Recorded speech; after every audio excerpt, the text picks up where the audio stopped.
බලමු. අපි ගිය සතියේ 132 ප්‍රශ්න ඉවර කරා නේද? 132 ප්‍රශ්න අපි සම්පූර්ණයෙන්ම ගිය සතියේ ඉවර කරානේ. මුකුත් ඉතුරු කරේ නැහැ. කෑල්ලක්වත් ඉතුරු කරේ නැහැ. 132 අපි සමානත් කළා. අපි 132 ගිය සතියේ පන්ති ඉවර කරේ නේද?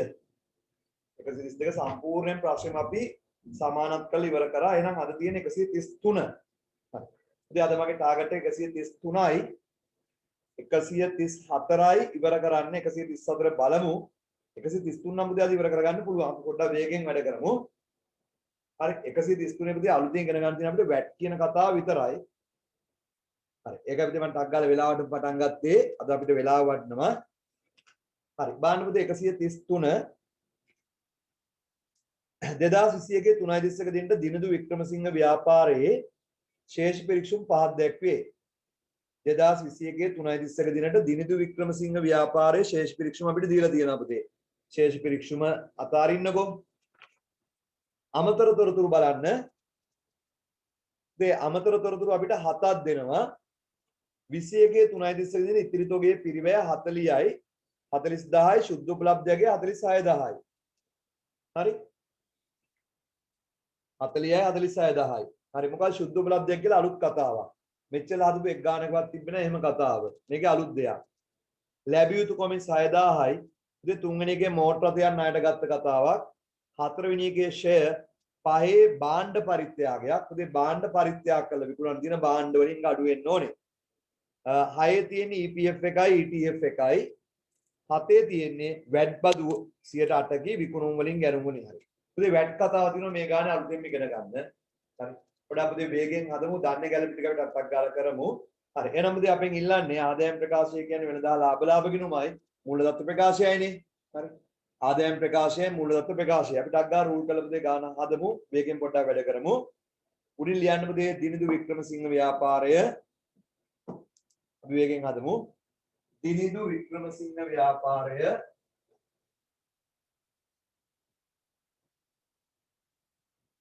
දිනදු වික්‍රමසිංහ ව්‍යාපාරය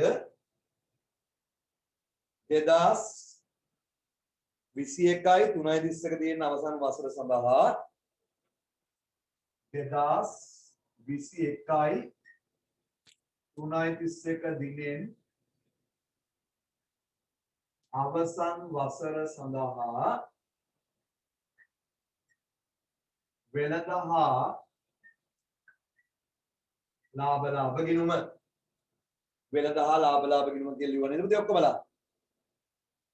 දිනදු වික්‍රමසිංහ ව්‍යාපාරය 2021යි 3.31 දින අවසන් වසර සඳහා වෙළඳ හා ලාභ ගිණුම කියලා අපිට අග්ගා රූල් කරගමු.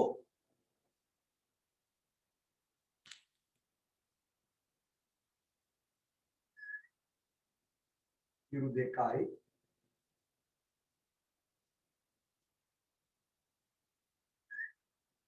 ඉතින් මේ ගාන අපිට දහස් වලින් පුළුවන් නේද කියලා බලන්න. මේ ගාන දහස් වලින් පුළුවන්. හැමතැනම තියෙන්නේ බිංදු 3. හරි දශම අපිට දහස් වලින් බැරි වුණා දශමාවත් එක අපිට පන්නන ලියන්න පුළුවන්. ඒ නිසා උඩින් ලියන්න රුපියල් 1000 කියලා. මෑයින් ලියන්න රුපියල් 1000 කියලා ලියන්න. තරුල් පිටුවක් විතර ගත්තා නේද? දිනදු ව්‍යාපාරයේ 21 3.31 දින අවසන් වසර සඳහා වෙළඳ හා ලාභ ගිණුම කියලා ලියලා හරි රුපියල් 1000 කියලා ලියලා අපිට තියෙනවා. උඩින්ම විකුණුම් කියලා ලියන්න. උඩින්ම විකුණුම්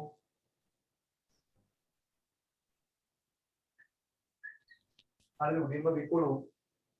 ඉතින් විකුණුම් එක්කම ලියන අනිත් එක මොනවද ආපසු එවුම්. හරි විකුණුම් එක්කම ලියන අනිත් එක ආපසු එවුම්. මට කියන්නේ ওই ගානේ ආපසු එවුම් තියනවද කියලා ඉස්සෙල්ලම. නෑ නේද පුතේ ආපසු එවුම් නෑනේ. ඉතින් ඔය ගානේ ආපසු එවුම් නැහැ. එහෙනම් බොරුට ආපසු එවුම් ලියන්න ඕනේ නැහැ. ලියන්න මාතෘකාව විකුණුම් පිරිවැය කියලා. විකුණුම් පිරිවැය කියලා මාතෘකාවල් ලියන්න. ලියන්න ටිකක් ගන්න. හරි විකුණුම් පිරිවැය හොයන්නදී අඩුම රූල් 6ක් යනවා. විකුණුම් පිරිවැය හොයන්න අඩුම රූල් 6ක් යනවනේ නේද? විකුණුම් පිරිවැය හොයන්න අඩුම රූල් 6ක් යනවා. 6යි පුතේ මේකේ බලන්න ගෙනීමේ කුලියක් තියෙන උඩම 7යි. ආපසු යවමුත් නැහැ. ආපසු යවමුත් නැහැ. ඒතර 7යි පුතේ අර දල්ලා පිළියනත් එක්ක 7යි ගැලපි වලින් බලන්න භාණ්ඩ වලට මොනවා හරි වෙලා තියෙනවද කියලා. ගැලපි වලින් බලන්න භාණ්ඩ වලට මොනවා හරි වෙලා තියෙනවද කියලා. බඩු තොගේට බඩු වලට ගත් විකුණන්න ගෙන ආපු. පුතේ ඒක බාණ්ඩ ගැන්ලි වෙන්න පුළුවන්, බාණ්ඩ විනාශ වීම වෙන්න පුළුවන්, බාණ්ඩ සොරකම් කිරීම වෙන්න පුළුවන්. ඔව් බාණ්ඩ වලට වෙලා තියෙන පුතේ පස්වෙනි ගනුදෙනුවේ. පස්වෙනි ගනුදෙනුවේ අපි බාණ්ඩ වගේක් මොනවා කරලා තියෙනවද? පරිත්‍යාග කරලා තියෙනවා. පස්වෙනි ගනුදෙනුවේ බාණ්ඩ වගේක් පරිත්‍යාග කරලා තියෙනවා. එතකොට පුතේ ඒක අඩු වෙන්න ඕනේ, ඒක රූල් දෙකක් යනවා. එතකොට අඩුම 6යි ගෙනීමේ පුතේත් එක්ක 7යි. ඔය බාණ්ඩ පරිත්‍යාග බාණ්ඩ වලින් අඩු කරන ටික ලියන්න පුතේ රූල් දෙකක් යනවා. එතකොට 9යි. 9 වෙනි රූල් ලියන්න දල්ලාභය. මේ විකුණුම් පිරිවේ යටතේ 9 වෙනි රූලේ ලියන්න පුතේ දලලාභය. දලලාභය 9 වෙනි රූල් වගේ ලියන්න දලලාභය. 9 වෙනි රූල් වගේ ලියන්න දලලාභය. දලලාභය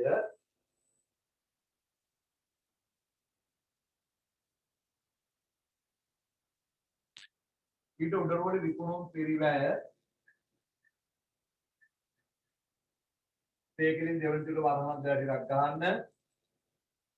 ඊට උඩ රෝලේ අවසන් තොගය. ඒක පළවෙනි තුලට වරහන් දෙක ටිකක් ගන්න. හරි මේ ටිකනේ. ඒ වෙනද කිනුට ඊට තිබ්බ දල්ලාභය හොයාගන්න. ඊට පස්සේ ඔය දල්ලාභයට වෙනත් ආදායම් එකතු වෙන්න ඕනේ. යන දල්ලාභයට යටින් මාතෘකාවක් ධන වෙනත් ආදායම්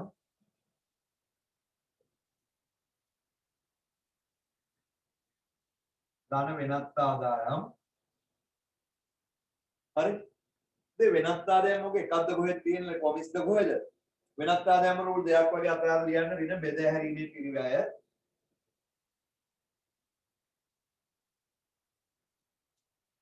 බෙද හැරීමේ පිරිවැය.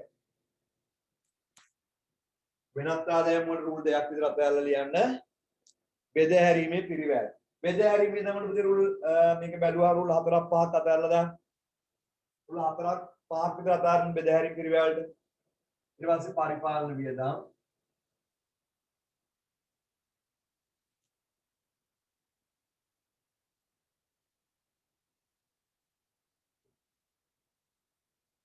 පරිපාලන වියදම්.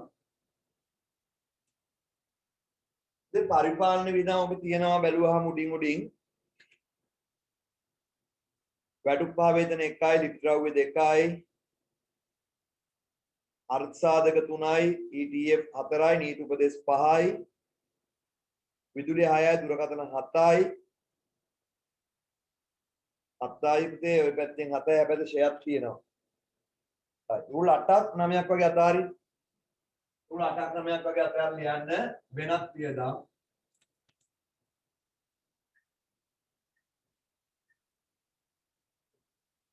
වෙනත් ඒවාට රූල් දෙකක් විතර අතහැරලා මූල්‍ය පිරිවැය.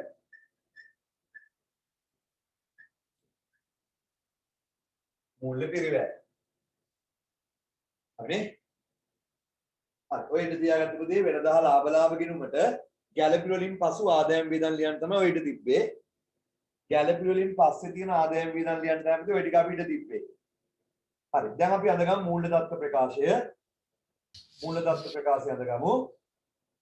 ඒකේ නම ලියන්න දිනිඳු වික්‍රමසිංහ ව්‍යාපාරය.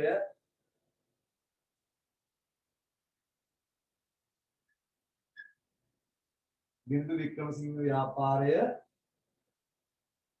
2021යි 3.31 දිනට මූල්‍ය තත්ත්ව ප්‍රකාශය කියලා ලියලා ඉරු 3ක් අද ගන්න පුතේ.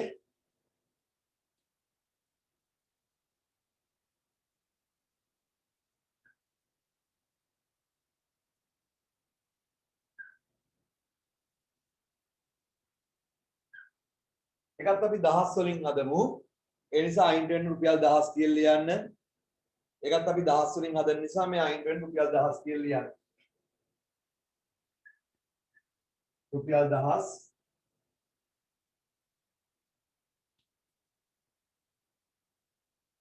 රුපියල් 1000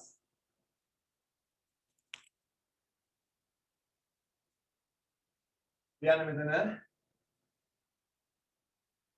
ජංගම නොවන වත්කම්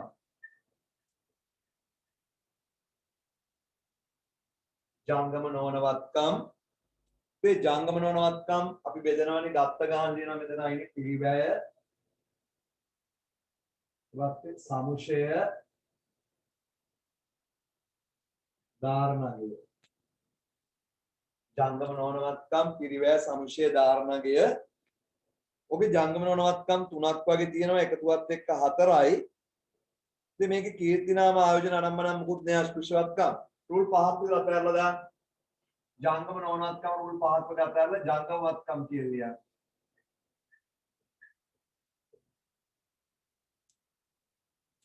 ජංගමවත්කමුත් මේකේ ගොඩාක් නෑ හරි ජංගමවත්කමුත් මේකේ ගොඩාක් නෑ ජංගමවත්කම් රූල් 6ක් විතර අතහැරලා දාන්න ජංගමවත්කම් රූල් 6ක් විතර අතහැරලා හරි ජංගමවත්කම් රූල් 6ක් විතර අතහැරලා යන්නේ හිමිකම් කියලා මාතෘකාවක්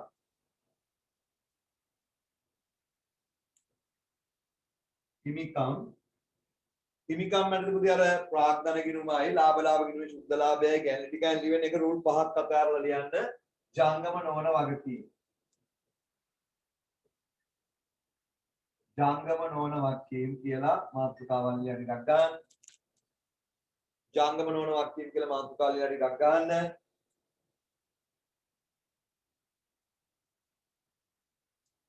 හරි ජංගම නොවන වගකීම් රූල් දෙකක් විතර අතහැරලා ජංගම වගකීම් කියලා ලියන්න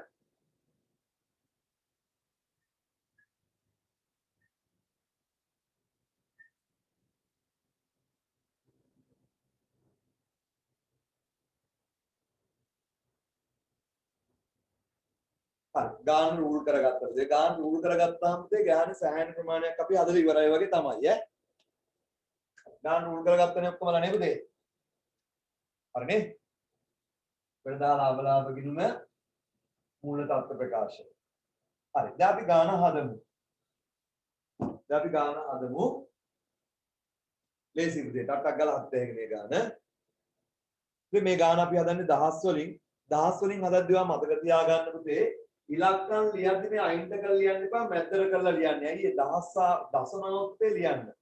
500 200ව දශම වලින් ලියවෙන්නේ. හරි? ඒ නිසා ඉලක්කම් මේ අයින්ටම කරලා ලියන්නේ නැහැ. මේ තීරුවේ මැද්දෙන් ලියන්නේ දහස් වලින් හදද්දි එහෙමයි. හරි. බලමු අපි. පළවෙනි ගැළපිල්ල. 21 3.31 දෙන්න ඉතිරි තොගේ පිරිවැය 40යි. ඒ සුද්ධ උපලබ්ධියගේ 46යි. පුතේ ඉතිරි තොගේ 40යි. ඉතිරි තොගේ අපි දන්නවා මෙතනයි මේ මෙතනයි ලියන්නේ අපි ජංගවත්කම් ඇතුලේනේ. ඉතිරි තොගේ පිරිවැය 40යි. සුද්ධ උපලබ්ධියගේ 46යි. මොකද්ද මේ සුද්ධ උපලබ්ධියගේ? මේ සුද්ධ උපලබ්ධියගේ කියලා කියන්නේ ඔය දැන් අපි ඉතුරු වෙච්ච බඩ් ටික ගත්ත ගාන 40යි. මේ ඉතුරු වෙච්ච බඩ් ටික මේ අපි ගාන දැන් බඩ් ඉතුරු වෙලා තියෙනවා ඒක අපිට පොස්ට් වෙලා තියෙනවා 40ක්. සුද්ධ උපලබ්ධියගේ කියලා කියන්නේ ඒ බඩු ටික විකුණලා ගන්න පුළුවන් කියලා හිතන ඇස්තමේන්තු වගේ. සුද්ධ උපලබ්ධියගේ කියලා කියන්නේ මේ අපි ගාව ඉතුරු වෙලා තියෙන බඩු ටික දැන් මේ අවුරුද්දේ ආයෙ විකුණන්නේ නැහැ. විකුණලා ඉවරයි. දැන් මේ අවුරුද්දේ විකුණලා ඉවරයි. ඔය විකුණලා ඉතුරු වෙච්ච ටිකනේ 40. සුද්ධ උපලබ්ධියගේ කියලා කියන්නේ මේ ඉතුරු වෙච්ච තොගය විකුණලා ගන්න පුළුවන් ගාන. ඒක ඇත්ත ගානද ඇස්තමේන්තුවක්ද? ඇස්තමේන්තුවක්. එහෙනම් තොගේ පිරිවැය 40යි ඒ බඩ් ටික විකුණලා ගන්න පුළුවන් ගාන අපිට කියනවා 46යි කියලා. ඉතින් ඔක වික්කාම කීයක් ලාභ වෙනවද? 40 තොගය 46කට වික්කාම කීයක් ලාභ වෙනවද? 6ක් ලාභ වෙනවා. ඒ ලාභ එන්නේ මොන අවුරුද්දේද දැන්? ආයිපුතේ බඩ් ටික විකුණන්නේ මොන අවුරුද්දේද අපි? කියන්නද? ඔය බඩ් ටික අපි මේ අවුරුද්දේ ආයි විකුණන්නේ නැහැ. ඔය බඩ් ටික ආයි අපි විකුණන්නේ මොන අවුරුද්දේද? ලබන අවුරුද්දේ. ඒ ලාභය අයිති වෙන්නේ ලබන අවුරුද්දට. එහෙනම් පුතේ තොගයක පිරිවැයට වඩා අපි ඉතුරු වෙච්ච බඩ් ටික ගත්ත ගානට වඩා විකුණලා ගන්න පුළුවන් ගානට අපි කියනවා සුද්ධ උපලබ්ධියගේ. ඒකට පුතේ වෙනම නිර්වචන තියෙනවා LKS 2 කියලා. ඒක 13 වසරේ ඉගෙන ගන්න තියෙනවා. අපි එතනදී ඉගෙන ගමු පස්සේ. පිරිවැය බඩු තොගයේ ගත්ත ගානට වඩා මේ ඉතුරු වෙච්ච බඩ් ටික ගත්ත ගානට වඩා විකුණලා ගන්න පුළුවන් ගාන වැඩි නම් කිසි ප්‍රශ්නයක් නැහැ. කිසි දෙයක් ලියන්න ඕනේ නැහැ අපි. ඉතින් ඉතිරි වෙච්ච බඩු තොගය ගත්ත ගානට වඩා විකුණලා ගන්න පුළුවන් ගාන වැඩි නම් කිසි දෙයක් ලියන්න ඕනේ නැහැ. ඒකයි පුතේ මීට කලින් ගණන් වල ඒකවත් අපිට දුන්නේ නැත්තේ. මීට කලින් අපි හදුවනේ ගණන් දැන් 4ක් 5ක්. ඒ හැම එකම දුන්නේ තොගේ පිරිවැය විතරයි. සුද්ධ උපලබ්ධයගේ දුන්නේ නැහැ. දුන්නේ නැති හේතුව තමයි ඒ හැම ගානකම මේ ඉතුරු වෙච්ච බඩු ටික ගත්ත ගානට වඩා විකුණලා ගන්න පුළුවන් ගාන වැඩි නිසා. ඒත් ඒක දුන්නට වැඩක් නැහැ. දැන් මේ ගානෙත් වැඩක් නැහැ. ඇයි? ඉතිරි තොගේ 40යි ඒ සුද්ධ උපලබ්ධයගේ 46යි. මේ ඉතුරු වෙච්ච බඩු ටික ගත්ත ගාන 40යි විකුණලා ගන්න පුළුවන් ගාන 46යි. වැඩක් නැහැ. විකුණලා ගන්න පුළුවන් ගාන පුතේ වැඩි. එහෙනම් වැඩක් නැහැ පුතේ. අපි තොගේ කියලා ලියන්නේ 40ම තමයි. එහෙනම් පුතේ මෙච්චරලා දීපු හැම ගානකම පිරිවැයට වඩා සුද්ධ උපලබ්ධයගේ වැඩි. ඒකයි ඒවයි සුද්ධ උපලබ්ධයගේ කතාවක් දුන්නේ නැත්තේ. ඒතකොට මේ ගානේ දුන්නට මේ ගානෙත් වැඩක් නැහැ. පිරිවැය 40යි සුද්ධ උපලබ්ධයගේ 46යි. අපි කොහොමද තොගේ ලියන්නේ 40 තමයි. එහෙනම් මේක දුන්නේ. හරි. මේ ගානේට අදාළ නෑ ඔක. හැබැයි බලන්න අභ්‍යාසංග 134 134 මම ඒක දැන් තාම උගන්වන්නම්. පළවෙනි ගැළපිල්ල බලන්න. 134 පළවෙනි ගැළපිල්ල බලන්න. 21 3 දින තොගේ පිරිවැයට 120ක් වූ අතර ඒ සුද්ධ උපලබ්ධයගේ 100කි. 21 3 දින තොගේ පිරිවැයට 120ක් වූ අතර සුද්ධ උපලබ්ධයගේ 120යි. ඒ කියන්නේ මොකද මේ ඉතුරු වෙච්ච බට්ටි ගත්ත ගානට වඩා විකුණලා ගන්න පුළුවන් ගාන අඩු වෙලා. ඒක වැදගත් වෙනවා අපිට. එහෙනම් පුතේ පිරිවැයට වඩා සුද්ධ උපලබ්ධයගේ වැඩි වුණාට වැඩක් නැහැ. අඩු වුණොත් පොඩි වැඩක් කරන්න තියෙනවා. ඒකට මේ ගානේ අපිට කරන්න තියෙන්නේ ලබන සති මේ ඊළඟ ගානේ කරන එක අපිට කරන්න තියෙනවා. එහෙනම් මේ ගානේ තොගේ පිරිවැය 40යි සුද්ධ උපලබ්ධයගේ 46යි. පිරිවැයට වඩා සුද්ධ උපලබ්ධයගේ වැඩි නම් කිසි ප්‍රශ්නයක් නැහැ. මුකුත් කරන්න දෙයක් නැහැ. තොගේ කියලා ලියනවා 40ම තමයි. තොගේ 40යි ඒකට සම්බන්ධ වෙන මුකුත් ගැළපියක් නැහැ. එහෙනම් ඉතිරි තොගේ 40 ලියන්න පුතේ මෙන්න මේ ජංගම වත්කම් මැදුරේ අවසන් තොගේට 40යි. ජංගම වත්කම් මැදුරේ අවසන් තොගේට 40යි. වෙළඳ ගිණුමේ අවසන් තොගේට 40යි. ජංගම වත්කම් මැදුරු ඩිම්ම ලියන්න ඉතිරි තොගය ඒත් 40යි. ඕනම් පුතේ එක කියලා දාගන්න දැන් නම් එහෙම ඕනේ නැහැ. දැන් අපි ගණන් දෙක තුනක හැදුවානේ පුතේ ගැළපිලි ආපු හැටි නේද? ඔයාලට ඕනනම් දාගන්න පුතේ ගැළපිලි ආවේ එකකින්. මම දාන්නේ මේ පළවෙනි ගැළපිල්ලෙන් තමයි මෙතන 4 ලිව්වේ මෙතන 40 ලිව්වේ. ඒකේ සුද්ධ උපලබ්ධයගේ කියන එක වටන වැඩක් නෑ මේ ගන්නට. පිරිවැයට වඩා සුද්ධ උපලබ්ධයක වැඩි නම් ප්‍රශ්නයක් නැහැ. ඒක තමයි මට උගන්වන්න උවමනා වුනේ මෙතනදී ඈ. දෙවෙනි ගැළපිල්ල ලැබිය යුතු කොමිස් 6යි. ලැබිය යුතු කොමිස් 6යි. ඒ කියන්නේ පුතේ කොමිස් කියන්නේ මෙතන අපිට ආදායමක්. අපි ලැබෙන එක. කොමිස් පුතේ අපි ගෙවුවොත් ඒක අපිට වියදම. අපිට ලැබුණොත් ඒක ආදායමක්. මේ ගානේ කොමිස් කියන්නේ අපිට මොකද්ද පුතේ? මේ ගානේ කොමිස් කියන්නේ අපිට ආදායමක්. එහෙනම් පුතේ තව ලැබිය යුතු කොමිස් 6යි කියනවා. දැන්ට කොමිස් කීයක් හරි ලැබිලා තියෙනවද කියලා බලන්න. දැන්ට කොමිස් කියලා කීයක් හරි ලැබිලා තියෙනවද කියලා බලන්න පුතේ. ඔව් ලැබිලා තියෙනවා. පුතේ බලන්න දැන්ට කොමිස් කියලා කීයක් ලැබිලාද කියලා. බලන්න ළමයිනේ දැන්ට කොමිස් කියලා කීයක් ලැබිලාද කියලා. දැන්ට කොමිස් කියලා කීයක් ලැබිලාද අපිට බලන්න.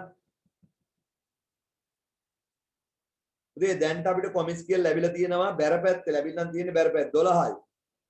දැන් අපි දහස් වලින් හදන්නේ 12යි. 12යි තව ලැබෙන්න ඕනේ කීයද පුතේ? 6ක්. ඒ කියන්නේ මේ අවුරුද්දට දාලා කොමිස් ආදායම කියේ 18යි. මේ අවුරුද්දට අදාළ කොමිස් ආදායම 18යි. ලියන්න මේ වෙනත් ආදායම ඇතුලේ වෙනත් ආදායම ඇතුලේ ලියන්න කොමිස් ආදායම එක විතරයි තියෙන්නේ. කොමිස් ආදායම් එක විතරයි තියෙන්නේ පුතේ වෙන මොකුත් නැහැ. ඒ නිසා කෙලින්ම දෙවෙනි පිරුම දාන්න 18යි. කොමිස් ආදායම් කියලා දෙවෙනි පිරුම දාන්න 18යි. ඒ 18න් තාම ලැබිලා තියෙන්නේ කීයද? කොමිස් ආදායම් 18යි. තාම 18න් ලැබිලා තියෙන්නේ කීයද? 12යි නේද? තව ලැබෙන්න තියෙනවා කීයද? 6ක්. ඒක අපිට වත් තමයි. ඒ කොමිස් ආදායම් 18යි. 18න් 12ක් ලැබිලි ඉවරයි. තව ලැබෙන්න තියෙනවා 6ක්. ඒ 6 අපිට වත් තමයි. ජංගම වත්කම් ඇතුලේ ඉතින් මේකේ ණය ගැතියෝයි හානි කරන ලාභ ඉඩ හැරීමයි දෙකම තියෙනවා. ඒ නිසා රූල් දෙකක් අතහැරලා ලියන්න ලැබිය යුතු කොමිස්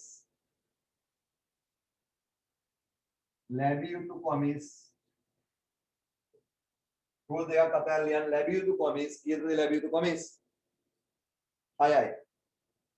ලැබිය යුතු කොමිස් 6යි. ලැබිය යුතු කොමිස් 6යි. හරි. ඒක අවුරුදු 9ක් ඔය දෙවෙනි ගැලපෙන්න තමයි මෙතන 18යි දැන් 6යි ආවේ. මේ රූල් දෙක අතහැරලා තමයි මෙතන ලැබිය යුතු කොමිස් 6 ලිව්වේ. දෙවෙනි ගැලපිල්ලත් ඉවරයි. දෙවෙනි ගැලපිල්ලත් ඉවරයි නේද? දෙවෙනි ගැලපිල්ලත් ඉවරයි. එන්න තුන්වෙනි ගැලපිල්ලට. එන්න පුතේ ටක් ගාලා තුන්වෙනි ගැලපිල්ලට. හරි 3 2024යි 1 හරි පුතේ ඕක කියවන්න කලින් ඕක කියවන්න කලින් හරි ඕක කියවන්න කලින් පුතේ මට මේ ටික ඉන්න ඕනේ මම පොඩ්ඩක් මතල මේ ටික ඉඳ ගන්නවා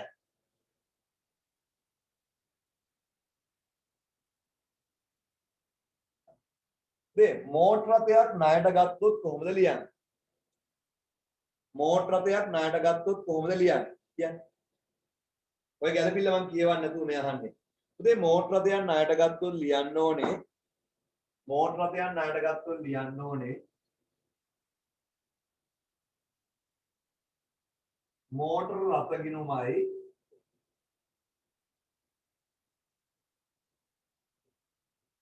මෝටර රථ ණය ගිණුමයි. හරිද? මෝටර රථයක් ණයට ගත්තොත් ලියන්න ඕනේ. මෝටර රථ ගිණුම හර මෝටර රථ ණය ගිණුම බැර. පොජ්ජයනේ කියලා තමයි ලියන්නේ. මුදල් ගෙවන්නේ නැහනේ. මෝටර රථයක් ණයට ගත්තොත් ලියන්න ඕනේ පුතේ. මෝටර රථ ගිණුම හර මෝටර රථ ණය ගිණුම බැර. මොකයි ලියන්න ඕනේ. මෝටර රථ ගිණුම හර මෝටර රථ ණය ගිණුම බැර. ඒක අවුලක් නැහැ නේද? දැන් බලමු මේ ගැලපිල්ල කියවන්න. මේ ගැලපිල්ල කියවන්න පුතේ ඔක්කොමලා 24යි 1 කියන්නේ අවුරුද්දේ මුල. 2024 කියන්නේ හරියට මේ අවුරුද්දේ මුල. මෝටර රථයේ ණයට අත්පත් කර ගන්නාලාදී මෝටර රථයේ මේගොල්ලන්ගේ මෝටර රථයක් ඇති එක ණයට අරන් තියෙන්නේ ගාන මුකුත් කියලා නැහැ. රුපියල් 120 බැගින් වූ සමාන වාරික පහකින් මෙම ණය ගෙවන ලබන අතර එයින් 20ක් පොලිය සඳහා වේ. වර්ෂය තුල ගෙවන ලද ණය වාරිකය වර්ෂ තුල ගෙවූ ණය වාරිකය ලෙව් ණය වාරික ගිණුම නෙමෙයි ලෙව් නෙමෙයි එතන ගයන්න වෙනුවට දයන්න විදිහට තියෙන්නේ. ගෙව් ණය වාරික ගිණුමට හර කර ඇත. වර්ෂ තුල ගෙවූ ණය වාරිකය ගෙවූ ණය වාරික ගිණුමට හර කර ඇත. වර්ෂය තුල ගෙවූ ණය වාරිකය ගෙවූ ණය වාරික ගිණුමට හර කර ඇත කියලා කියන්නේ. ගෙවූ ණය වාරික ගිණුමට හර කර ඇත. ගෙවූ ණය වාරික ගිණුමට හර කර. හරි. පුතේ මේගොල්ල මෝටර රථයක් අරන්. මෝටර රථයක් ණයට ගත්තාම හරියට ගත්තාම ලියන්න ඕනේ මෝටර රථ හර මෝටර රථ ණය බැර. ඒකේ අඩුපාඩුවක් මේගොල්ල කියන්නේ නැහැ. ඒ කියන්නේ මේ අවුරුද්දේ මුලම දවසේ ගත්තා කියන්නේ 24 කියන්නේ මේ අවුරුද්දේ මුල. මේ අවුරුද්දේ මුල මෝටර රථයක් ණයට ගත්තලු. ගත්තාම ලියන්න ඕනේ මෝටර රථ හර මෝටර රථ ණය බැර. මේගොල්ලෝ පුතේ ඒකේ අඩුපාඩුවක් කියන්නේ නැහැ. ඒ කියන්නේ මේ අවුරුද්දේ මුලම දවසේ ඒගොල්ලෝ ගත්ත මෝටර රථේ මෝටර රථ ගිණුමට හර කරලා මෝටර රථ ණය ගිණුමට බැර කරලා ඇත්තේ. හරි බලන්න එහෙම ගිණුම් දෙයක් ඔය ඇතුළේ තියෙනවද කියලා. දාන්න එහෙම ගිණුම් දෙයක් ඔය ඇතුළේ තියෙනවද කියලා.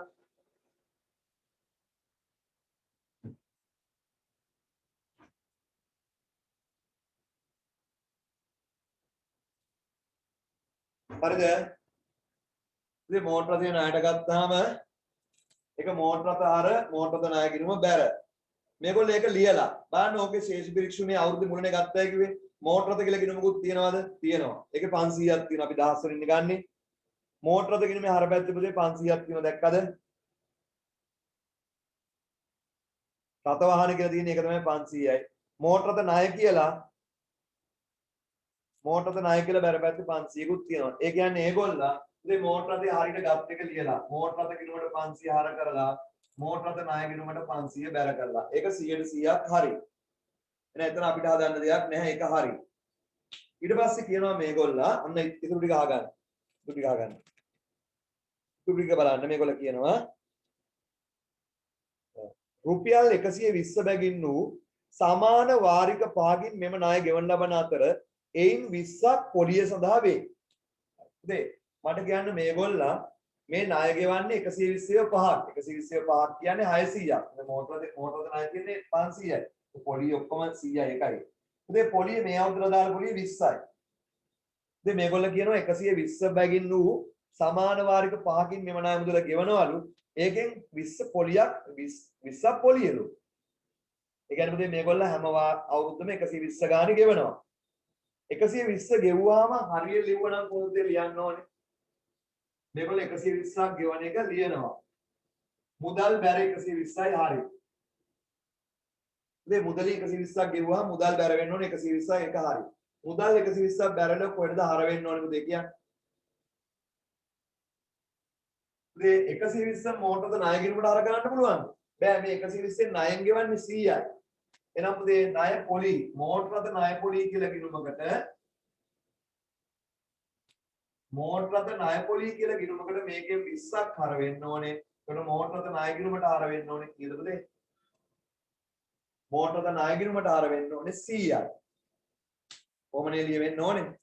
පුතේ 120 ගෙවුවා නම් 120 හරියට ගෙවුවා නම් ලියන්න ඕනේ මුදල් බැර 120යි.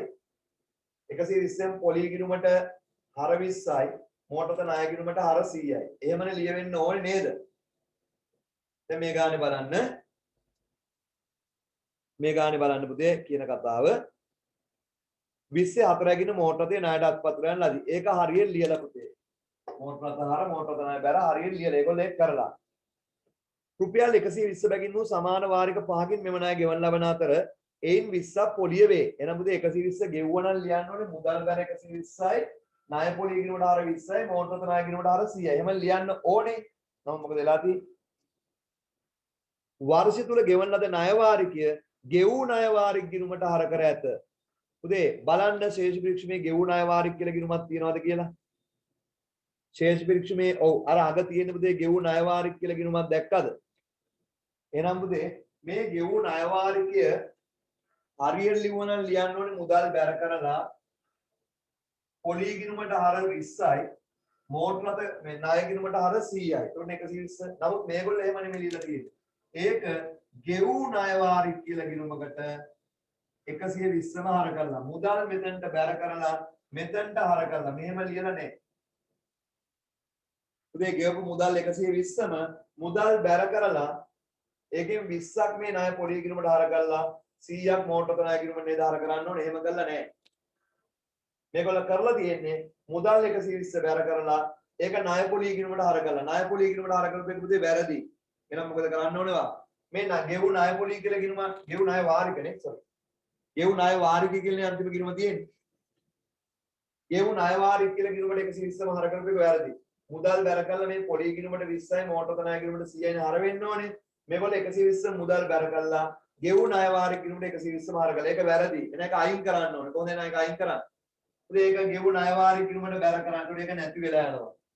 ඒකලා ඒකෙන් 20ක් හර කරන්න ඕනේ ණය පොලි ගිණුමට 100ක් හර කරන්න ඕනේ මෝටරත ණය ගිණුමට. නමුත් දැන් අපිට කරන්න තියෙන්නේ මේගොල්ලෝ ගෙවපු 120 ණය පොලි ණය වාරික ගිණුමට හර කරලා. ඒකයි වැරද්ද. මේක 120 මෙතනට 20යි මෙතනට 100 හර වෙන්න ඕන එක. මේගොල්ලෝ මුදල් බැර කළා ගෙවු ණය වාරික කියලා ගිණුමක් ඔය ශේෂ පරීක්ෂණයේ අන්තිමට තියෙන ඒකට හර කළා. ඒක එහෙම පිටින් වැරදි. මොකද කරන්න ඕනේ? මේ ගෙවු ණය වාරික ගිණුමෙන් අයින් කරන්න ඕනේ. ඒ ගිණුම නැති වෙලා යනවා. 120ක් බැර. ඒක මෝටරත ණය පොලි ගිණුමට හර 20යි. උනේ ඒක වියදම. මෝටරත ණය පොලි වියදම. ලියන්න වෙනත් මූල්‍ය වියදම් ඇතුලේ ඉතින් මට මෙතන මම මකලා තියෙන්නේ. ඔයා ලියන්න ඔයා ගාව තියෙනවානේ. මූල්‍ය වියදම් ඇතුළේ ලියන්න මෝටරත ණය පොලි මූල්‍ය වියදම් ඇතුළේ ලියන්න මෝටරත ණය පොලි මූල්‍ය වියදම් ඇතුළේ ලියන්න මෝටරත ණය පොලි 20යි. ඉතින් 20 මං ගාව ලියන්න ඉඩ නැහැ ඔයා ලියන්න. මෝටරත ණය පොලි 20යි. මෝටරත ණය පොලි 20යි. ඒ අර ණය වාරික ගිණුමට 120 වැර කරා ඒකෙන් පොලි ගිණුමට 20ක් ලිව්වා. ලිවනේවා 20. මූල්‍ය වියදම් ඇතුළේ ලියන්න ණය මෝටරත ණය පොලි 20යි. ඉතින් ඉතුරු 100 හර උනේ මෝටරත ණය ගිණුමට මේ ඉතුරු 100 හර උනේ මෝටරත ණය ගිණුමට. එතකොට දැන් මට කියන්න මෝටරත ණය ගිණුමේ පටන් ගන්නකොට බැර පැත්තේ 500ක් තිබ්බා. දැන් මෝටරත ණය ඉතුරු කීයද? මේ 500න් 100ක් ගියාම දැන් මෝටරත ණය ඉතුරු කීයද? කතා කරන්න පුතේ. නැත්තම් උත්තරේ දාන්න මට කීයද මෝටරත ණය?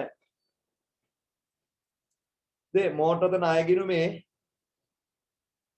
500ක් බැර පැත්තේ තිබ්බනේ. ඒකෙන් දැන් 100ක් ගෙවුවාම 400යි නේද?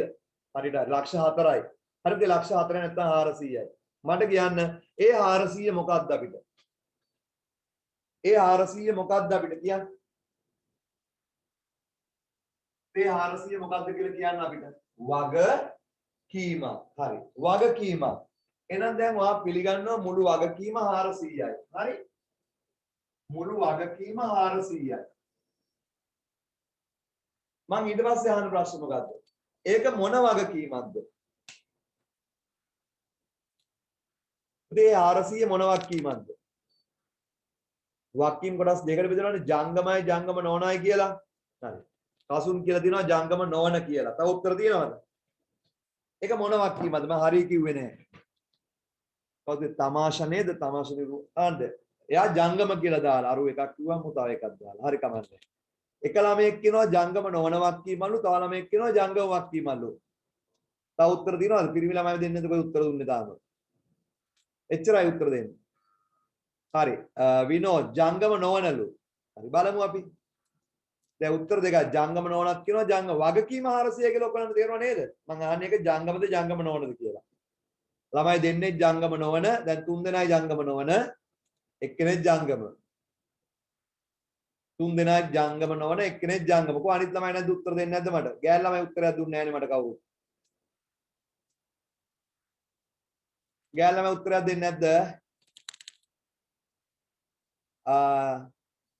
ගායන නිමේෂ උත්තරේ හරි වගේ.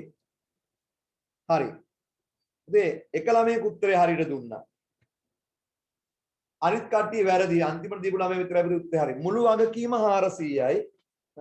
මුළු වගකීම 400යි. ඉතින් මේක කාටවත් එකපාරට කියන්න බෑ ජංගම නොවන කියලා. කාටවත් කියන්න බෑ මේක ජංගම කියලා එකපාරට. ඉතින් ජංගම වගකීම් නිර්වචන තියෙනවා ජංගම නොවන වගකීම් නිර්වචන තියෙනවා. ඉතින් ජංගම වගකීමක් කියලා කියන්නේ සාමාන්‍ය වර්ෂයක් ඇතුළත බේරන වගකීම් ජංගම වගකීම්. වර්ෂයක් පහුවෙලා බේරන ටික ජංගම නොවන. එනම් පුතේ මේ 400න් ලබන අවුරුද්දේ බේරන ණය ටික ජංගම අනිත් ටික ජංගම නොවන.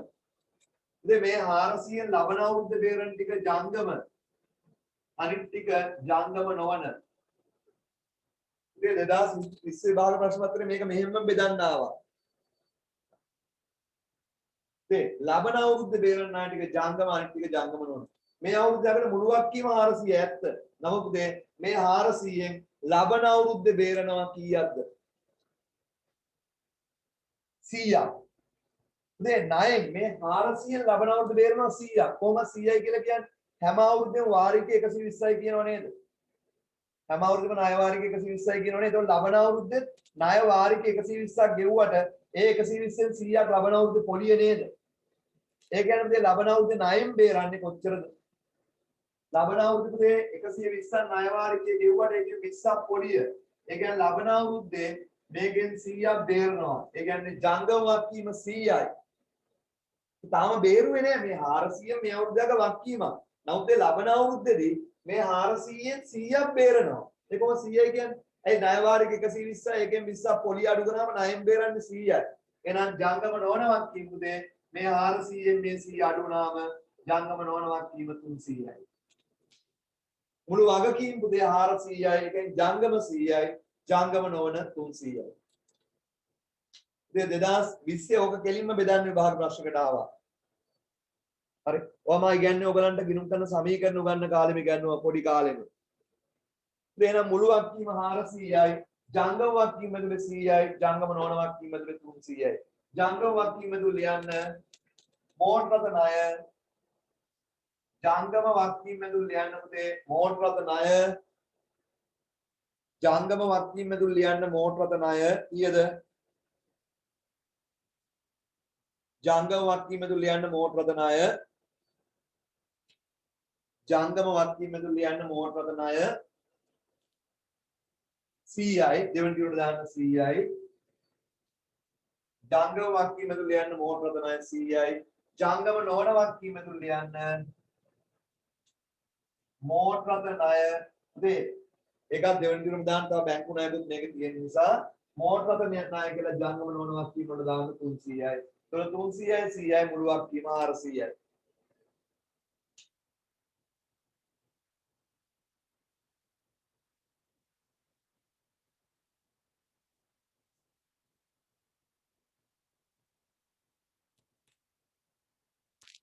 පැහැදිලි නේද පුතේ කියපු දේ?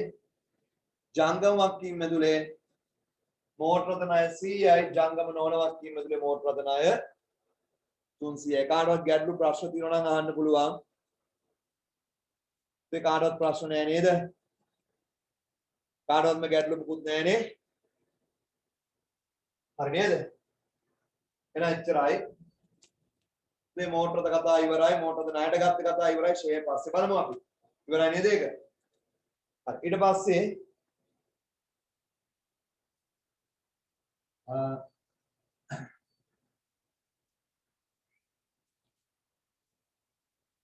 ඒක ඉවරයි. ඊට පස්සේ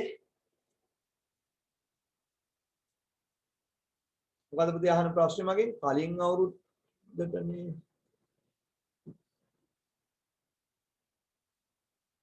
නෑ පුතේ කලින් අවුරුද්දයක් අපි හැදුවේ නෑ. මේ අවුරුද්ද ඉවර වෙද්දි වක්කීම 400යි නේ. මේ අවුරුද්ද ඉවර වෙද්දි වක්කීම 400යි. ඒ 400 බෙදන්න ඕනේ ජංගමයි ජංගම නෝනයි. ඒ 400ෙන් පුතේ ඔයා මේ අවුරුද්ද ඉවර වෙද්දි 400ක් ණය බේරන්න තියෙනවා. මේ අවුරුද්ද ඉවර වෙද්දි මුළු ණය 400යි. මේ අවුරුද්ද පුතේ 120ක් ගෙවුවා. ඒකෙන් 20ක් පොලිය 100ක් ණයෙන්. එතකොට 500න් 100 ගියාම ණය 400 ආවනේ වාට. මේ අවුරුද්දේ අග මුළු වක්කීම 400යි. ඒකෙන් ලබන අවුරුද්දේදී බේරන්නේ කීයද? තාම මේක බේරුවේ නෑ. ඒක බේරන්න ලබන අවුරුද්දේ.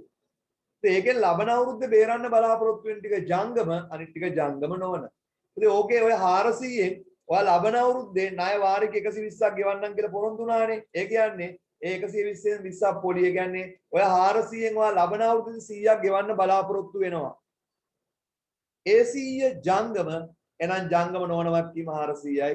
මුළු වක්කීම කීයද? ඉතින් මෙතන ජංගම නොවන කියලා නොබෙදුවනම් වක්කීම 400 ගන්න තියෙන එච්චරයි. ලබන අවුරුද්දේ මුකුල් ලිව්වේ නෑ අපි. වගකීම 400යි දෙකට කැඩුවා එච්චරයි. ලබන අවුරුද්දේ පොලියවත් ලබන අවුරුද්දේ ණය වාරිකවත් ඒව ලිව්වේ නෑ. මේ අවුරුද්දේ වගකීම 400යි. ඒ 400 දෙකට කැඩුවා ජංගමයි ජංගම නොවනයි කියලා. ඒක හොයාගත්තේ ඒ 400න් ලබන අවුරුද්දේ බේරන ණය ටික බේරන්න හිතාගෙන ඉන්න අය 100යි. ලබන අවුරුද්දේ වාරික 120ක් ගෙවන්න ඉන්නවනේ. ඒකෙන් පොලි 20 අඩු වුණාම ලබන අවුරුද්දේ ගෙවන්න බලාපොරොත්තු වෙන්නේ 100යි. ඒ 100 ජංගම වක්කීම. හරි නේද? පැහැදිලි නේද? හරි. දැන් හරි. ඊට පස්සේ පුතේ එන්න ඊළඟ ගැලපිල්ලට. ඊළඟ ගැලපිල්ලට. 4 දේපල පිරියත උපකරණ ෂෙයා වාර්ෂිකව පිරිවැය මත මෝටර රථ 110යි ලීබඩු 110යි. ඉතින් අපි ෂෙයා කරන්න කියලා කියන්නේ. ෂෙයා කරන්න කලින් මේක ඉඩම් තියනවද කියලා බලන්න. මේගොල්ලෝ ෂෙයා කරන්න කියන්නේ මෝටර රථයි ලීබඩු විතරයි. ඉඩම් තියනවද කියලා බලන්න. ඔව් තියෙනවා. ශේෂ පිරික්ෂමේ තියෙනවා පුතේ ඉඩම්මා ගොඩනැගිලි කියලා කොච්චරක්ද? ශේෂ පිරික්ෂමේ තියෙන ඉඩම්මා ගොඩනැගිලි කියලා 800ක් දැක්කද? ශේෂ පිරික්ෂමේ ඉඩම්මා ගොඩනැගිලි 800යි පුතේ. ඉඩම්මා ගොඩනැගිලි දෙකම ෂෙයා කරන්නේ ඉඩමයාගේ වෙනම ගොඩනැගිල්ලගේ වෙනම අපිට දීලා නැහැ. එනවා පාටම ලියන්න මේ ජංගම නොනවත්කම් දුන්නු ඉපදයන් ඉඩම්මා ගොඩනැගිලි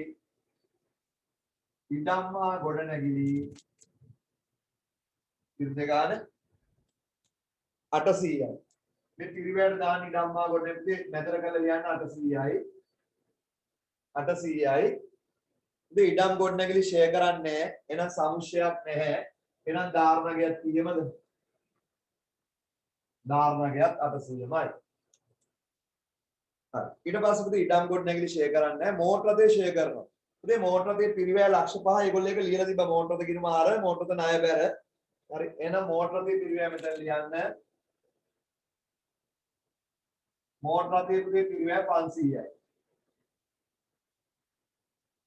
මෝටර රථේ පිරිවැය 500යි. මෝටර රථේ පිරිවැය 500 ලියුවා නේද පුතේ? 500යි එකෙන් 10ක් ෂෙයා කරන්න කියලා කියන්නේ. පුතේ මෝටර රථේ 10ක් කියන්නේ 500 10ක් කියන්නේ 50යි. බෙදහැරීම පිරිවැයට කරන්න ලියන්න මෝටර ෂෙයා. බෙදහැරීම වියදම් ලියන්න මෝටර ෂෙයා. බෙදහැරීම වියදම් ලියන්න පුතේ මෝටර ෂෙයා.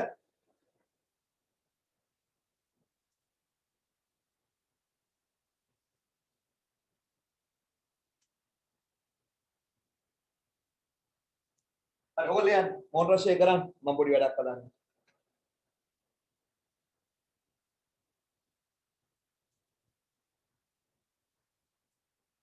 හරිද? මෝටර රථයේ පිරිවැය 500යි. හරි. ඉතින් ජංගම බෙදහැරීම් පිරිවැයට ලියන්න බෙදහැරීමනේ මෝටර රථය පාවිච්චි කරන්නේ. මෝටර රථ ෂෙයර් 50යි. මෝටර රථ ෂෙයර් 50යි පළවෙනි පිරිවැය දාන්න 50යි. ඉතින් මෝටර රථයේ සමුච්චයක් නැහැ ගිය අවුරුදු දෙකක් නැහැ. ඇයි මේ අවුරුදු මුල දවසේ ගත්තේ? එහෙනම් බොරුවට හොයන්න ඕනේ නැම සමුච්චයක් හෙව්වත් නැහැ. හොයන්න ඕනේ නැහැ මේ අවුරුදු මුල්ලේ මෝටර රථය ගත්තේ එහෙනම් සමුච්චයක් නැහැ. එහෙනම් පුතේ මෝටර රථයේ සමුච්චයට 50ම දාන්න. දැන් මම මෝටර රථයේ ධාරණ ගේනවා පුතේ කොච්චරද කියලා බලන්න. මෝටර රථයේ ධාරණගේ 50න් 550 ගියාම 450යි. මෝටර රථයේ ධාරණගේ 450යි. ඊට පස්සේ මොනවද අපිට ෂෙයා කරන්න තියෙන්නේ? හරි මෝටර රථයෙන් පස්සේ ලී බඩු. පුතේ ලී බඩු 100ට කීයද අපිට ෂෙයා කරන්න කියලා කියන්නේ 10ක් නේද?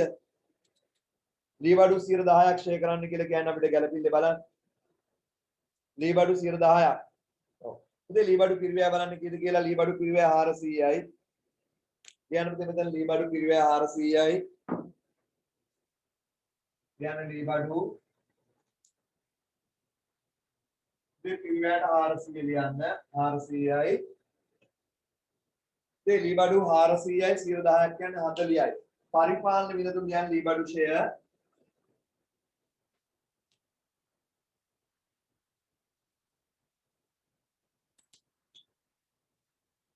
පරිපාලන වියදම් කියන්නේ ලී බඩු ෂෙයර්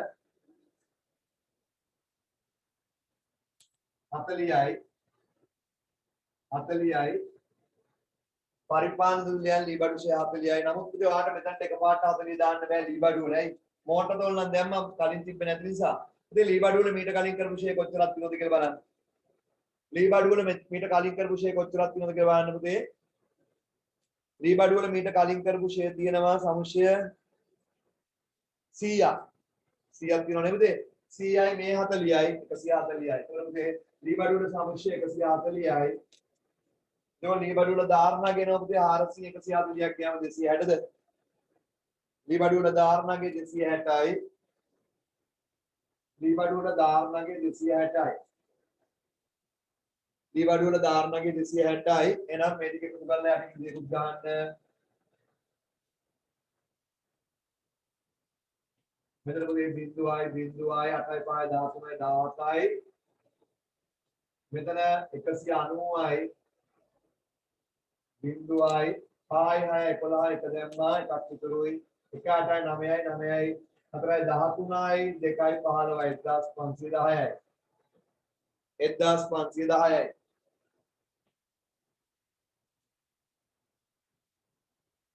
හරි ඒ ගැලපිල්ලත් ඉවරයි ඉතින් අපි ඉවර කරේ හතරවෙනි ගැලපිල්ල ඉතින් හතරවෙනි ගැලපිල්ල ඉවරයි පස්වෙනි ගැලපිල්ල බලන්න පුතේ පොඩි මම වේගෙන් කරනවා ටටක් ගාලා මේ ගානත් ඉවර කරලා ඊළඟ ගානටත් යන්න ඕන නිසා ඉතින් අද ගෙදර වැඩ වගේ ඉක්ුත් දෙන්න තියෙනවා මට සංකල්පයෙන් මම අද ගෙදර වැඩ දෙනවා හරි පස්වෙනි ගැලපිල්ල බලන්න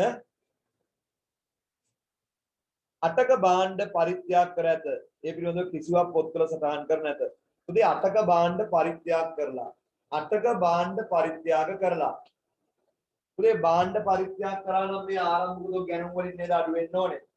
පුතේ භාණ්ඩ වලින් මොනවා වුණා නම් භාණ්ඩ ගැන්ලි භාණ්ඩ විනාශී භාණ්ඩ සොරකම් කිරීම භාණ්ඩ පරිත්‍යාග මොනවා කරත් මේ භාණ්ඩ වලින් එක අඩු කරන්න ඕනේ. එහෙනම් මෙතනත් පුතේ අටක භාණ්ඩ පරිත්‍යාග කරලා. ලියන්න මේ අවසන් දුකේ උඩුරුල අතහැරලා ඊළඟ රූලේ දින. එතන ලියන්න භාණ්ඩ කියන වචනේ ඕනේ. භාණ්ඩ පරිත්‍යාග. මේ අවසන් දුකේ උඩුරුල අතහැරලා ඊළඟ රූලේ ලියන්න වින භාණ්ඩ පරිත්‍යාග. භාණ්ඩ පරිත්‍යාග භාණ්ඩ පරිත්‍යාග මේ වචනේ ඕනෙමයි භාණ්ඩ පරිත්‍යාග කියන වචනේ ඕනෙමයි භාණ්ඩ පරිත්‍යාග භාණ්ඩ පරිත්‍යාග 8යි වරහන් කළා දාන්න 8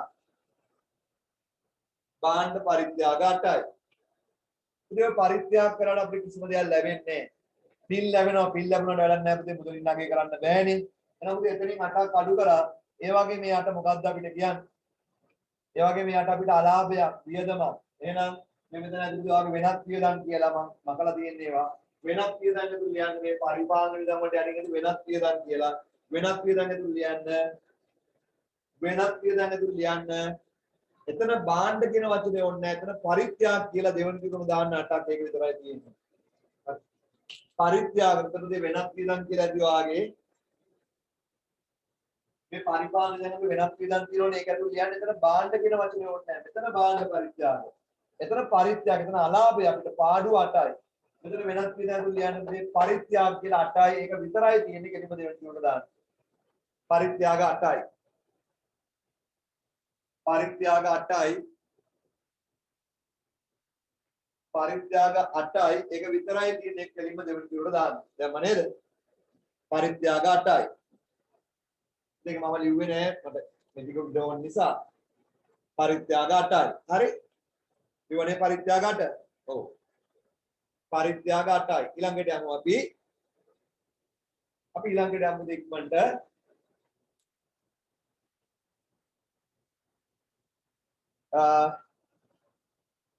අපි ඉවර කරේ පුතේ පස්වෙනි ගැළපෙන්න 6. ඔන්න පුතේ ගිය සති ඉගෙන ගත්ත EPF එක EDF එක.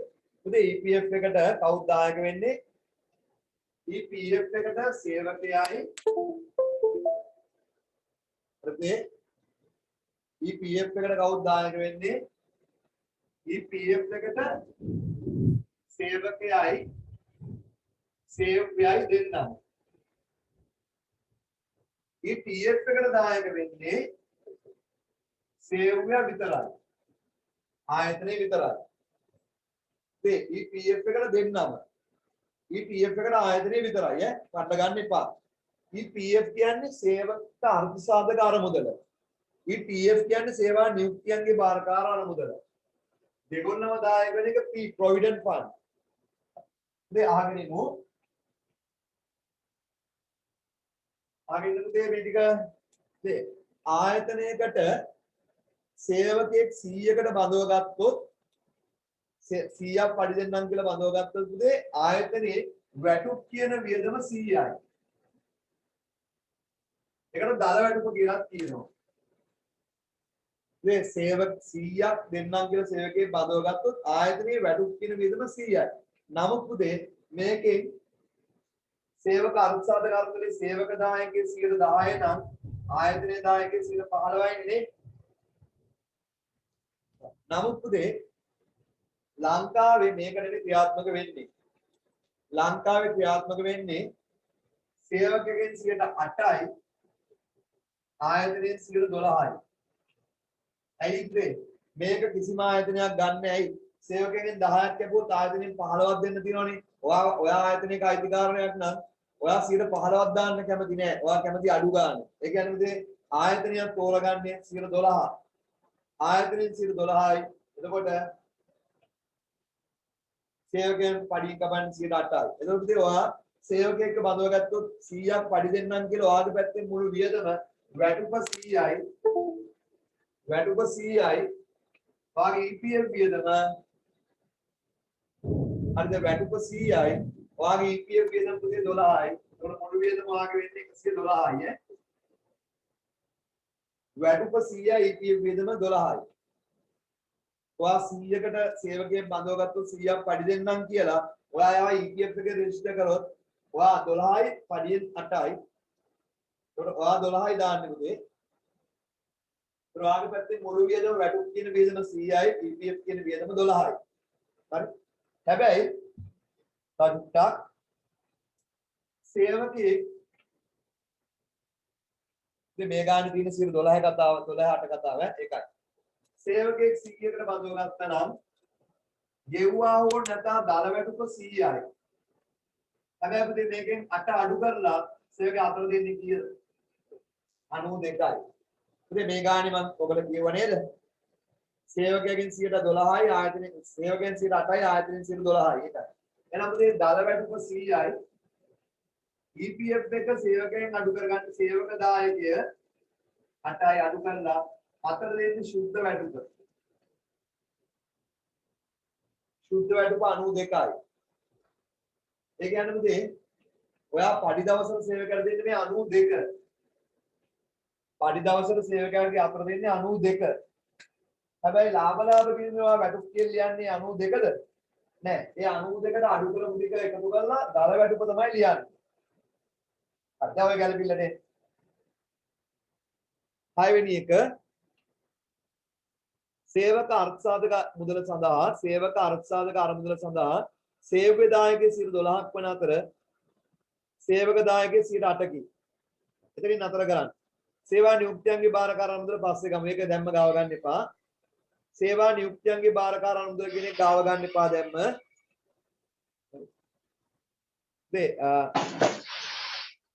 හරිද? සේවක අර්ථසාධක අරමුදල 12යි. හරි.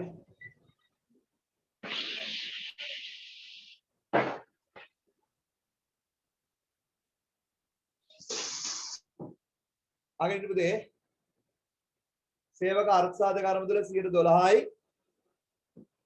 ආයතනයෙන් 12යි සේවකයන් ආයතනයෙන් 12යි සේවකයන් 8යි. ඒකනේ මේ අනුපාතය. හරි. අපිට කියනවා දැන් අර EPF එක ETF එක ගාව ගන්න එපා 3.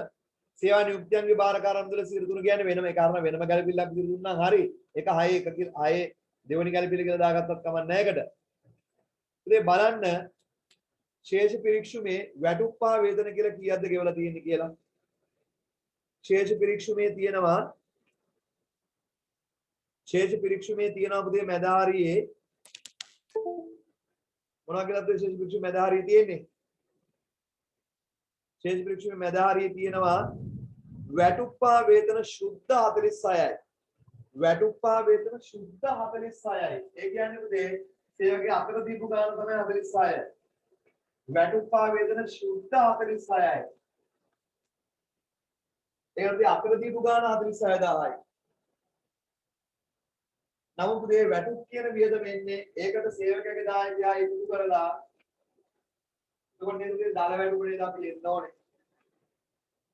මේ සේවකගේ අතර දීපු ගාන තමයි ශුද්ධ වැටුප කියන්නේ. ඒක නෙමෙයි ආයතනයේ වැටුප් කියන්නේ. 46 නෙමෙයි 46 කියන්නේ සේවකගේ දායකයා අඩු කරලා සේවකයාගේ වැටුපෙන් සේවකගේ දායකයා අඩු කරලා අතර දීපු ගාන 46යි. එහෙනම් මේ සේවකගේ දායකයා හොයාගන්නේ කොහොමද?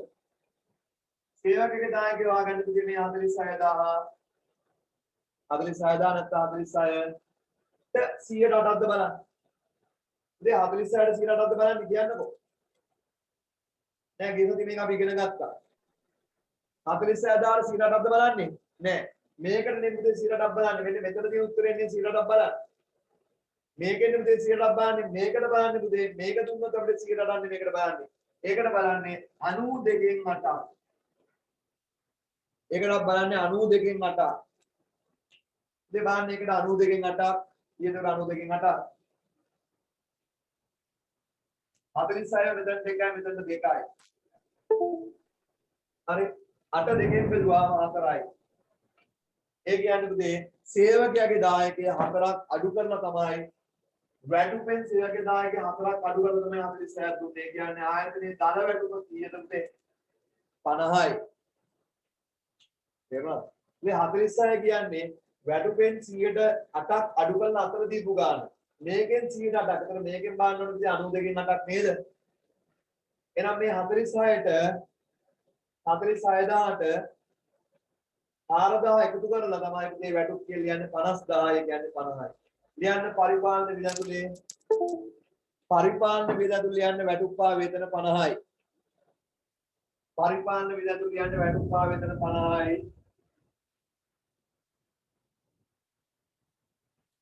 පරිපාලන වියදතුල ලියන්න වැටුප්පා වේතන 50යි.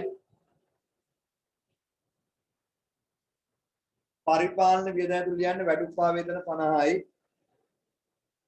ඉවල් පරිපාලන වියදතුල ලියන්න වැටුප්පා වේතන 50යි. හොඳටම තේරෙනවද? ඒ 50න් සාම්ප්‍රදායික සේවකගේ අතර දීලා තියෙන 46යි. ඒ 50න් සේවකගේ අතර දීලා තියෙන 46ට හතරක් ගෙවන්න තියෙන කොටයින් එක වක් වීම 50 තේරුණා නේද? ඊට පස්සේ පුතේ ආයතන EPF දායකය ලියන්න EPF වියදම ලියන්න. ඉතින් ඒක බලන්න මේ 50000ට 50ට 112ක් 50000ට 12ක් බලන්න. ඉතින් EPF වියදම් බලන්නේ සේවකගේ ආයතන දායකයේ 12 එක බලන්න මේ 46 50 දන්නවනේ 50ට 12ක් බලන්න. ඊට 50ට 12ක් බැලුවාම 50ට 12ක් බැලුවාම කීයද 6ද? ඉතින් 50ට 12 නේද බලන්න ඕනේ.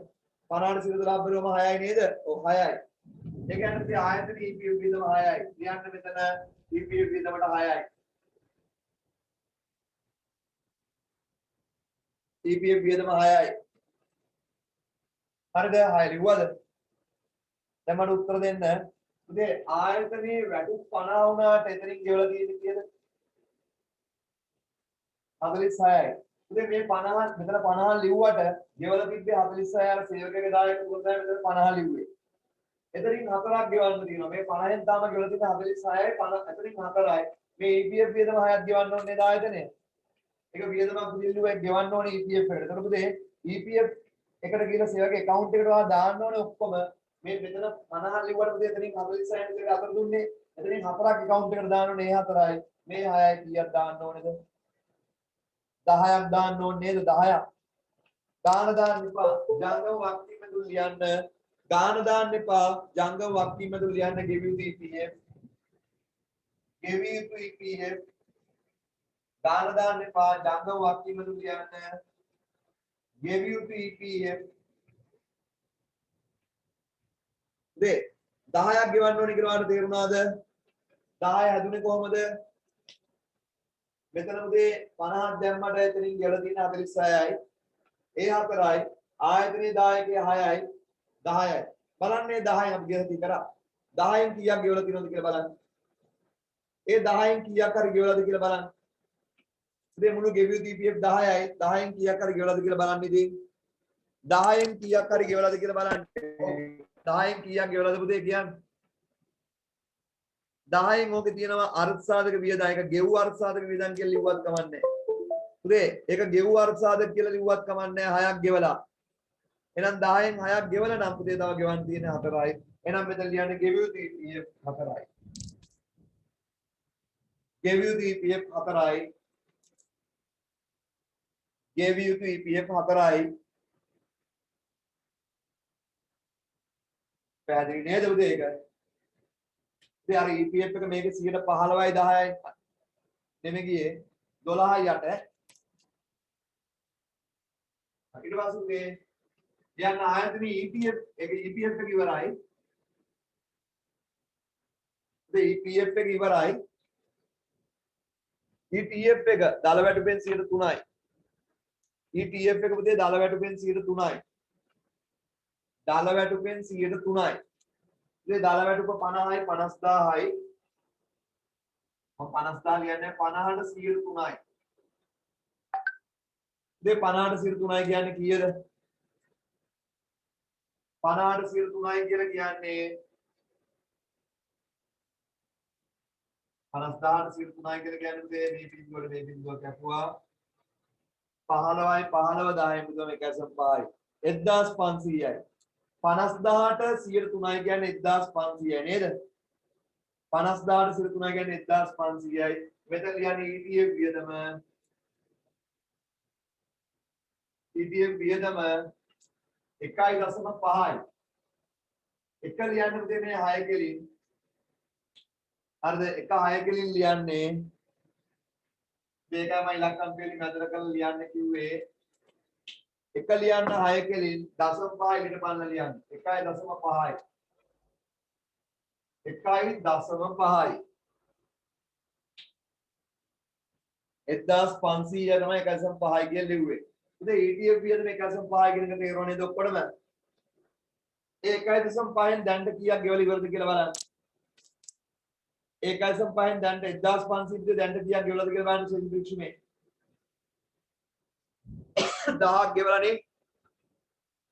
උදේ ගෙවියු EPF 1500න් 1000ක් ගෙවලා නේ දැන්ට. ගෙවියු EPF 1500න් 1000ක් ගෙවලා නේ. තව 1000ක් ගෙවන්න තව පුතේ 500යි නේ ගෙවන්න තියෙන්නේ. එහෙනම් ජංගම වක්කීම් ඇතුළු ලියන්න ගෙවියු ETF ජංගම වක්කීම් ඇතුළු ලියන්න ගෙවිය යුතු ETF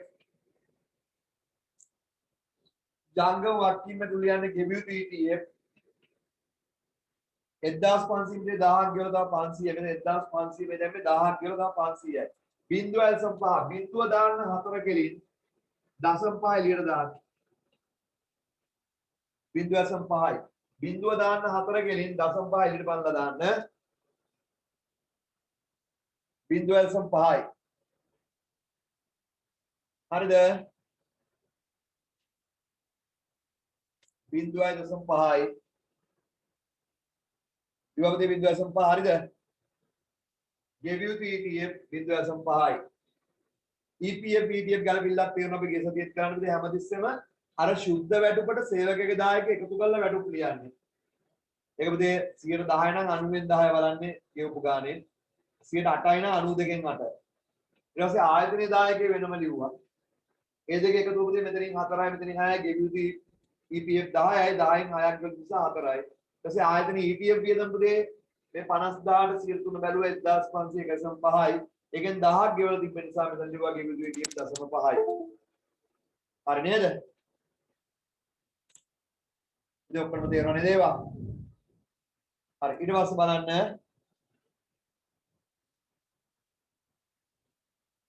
මේ අන්තිම ගැළපිල්ල VAT. අන්තිම ගැළපිල්ල VAT ගැළපිල්ල. හරි අන්තිම ගැළපිල්ල VAT ගැළපිල්ල.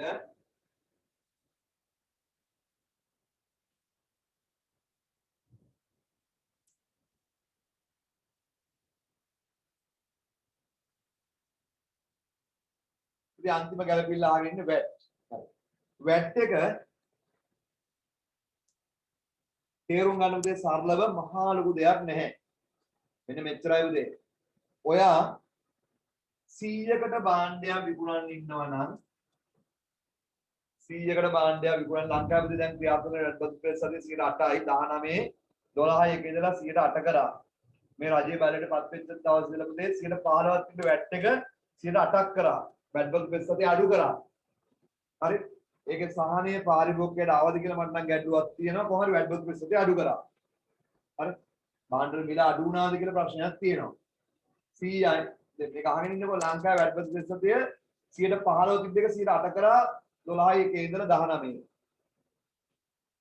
ඒකේ තේරුම් පුතේ ඔයා 100කට විකුණන්න ඉන්න භාණ්ඩයක් හරිද? ඔයා 100කට විකුණන්න ඉන්න භාණ්ඩයකට රජය ඇවිල්ලා කියනවා තව 8ක් එකට එකතු කරාන්න.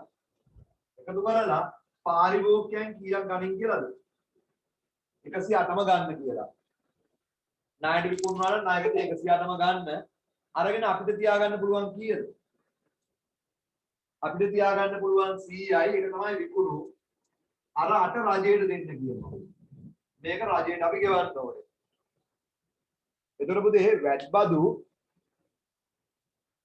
ආදායම වෙන්නේ රජයට. මේ අට පුතේ අපි එකතු කරලා රජයට දෙනවා. වියදම් වෙන්නේ පුතේ පාරිභෝගිකයට. අපි අතරමැදි වෙලෙන්දා වැට් බද්ද අපිට පුතේ ආදායමක්වත් වියදමක්වත් දෙන්නේ 100කට විකුණන්න ඉන්න භාණ්ඩේ ආණ්ඩුව ඇවිල්ලා කියනවා අපිට තව 8ක් එකතු කරලා 108කට විකුණහන් කියලා. ඒතර වාපුතේ ණයගැතියන් කීයම ගන්නවද 108. අරගෙන වාගේ විකුණුම වෙන්නේ 100යි. මේ 8 පුතේ ආණ්ඩුවට දෙවන්න ඕනේ. පුතේ මේ VAT සහිත 108යි. VAT සහිත 108යි VAT එක 8යි VAT රහිත 100යි. ඒතර වා විකුණුම් කියලා වෙන්නේ වාගේ විකුණුම් වෙන්නේ මෙන්න මේ 100. ඒතර වා විකුණුම් ලියන්න ඕනේ පුතේ VAT රහිත විකුණුම්. හරි. වා විකුණුම් ලියන්න ඕනේ VAT රහිත විකුණුම්.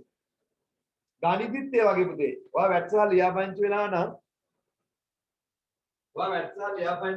පුතේ 100 භාණ්ඩේ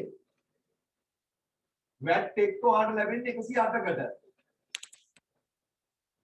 100 ගැණුම් වාගේ ගැණුම් 100යි. ඒකට පුතේ වැට් එක තව 8ක් එකතු කරලා වැට් සහිත ඔයාලට 108කට හම්බෙන්නේ.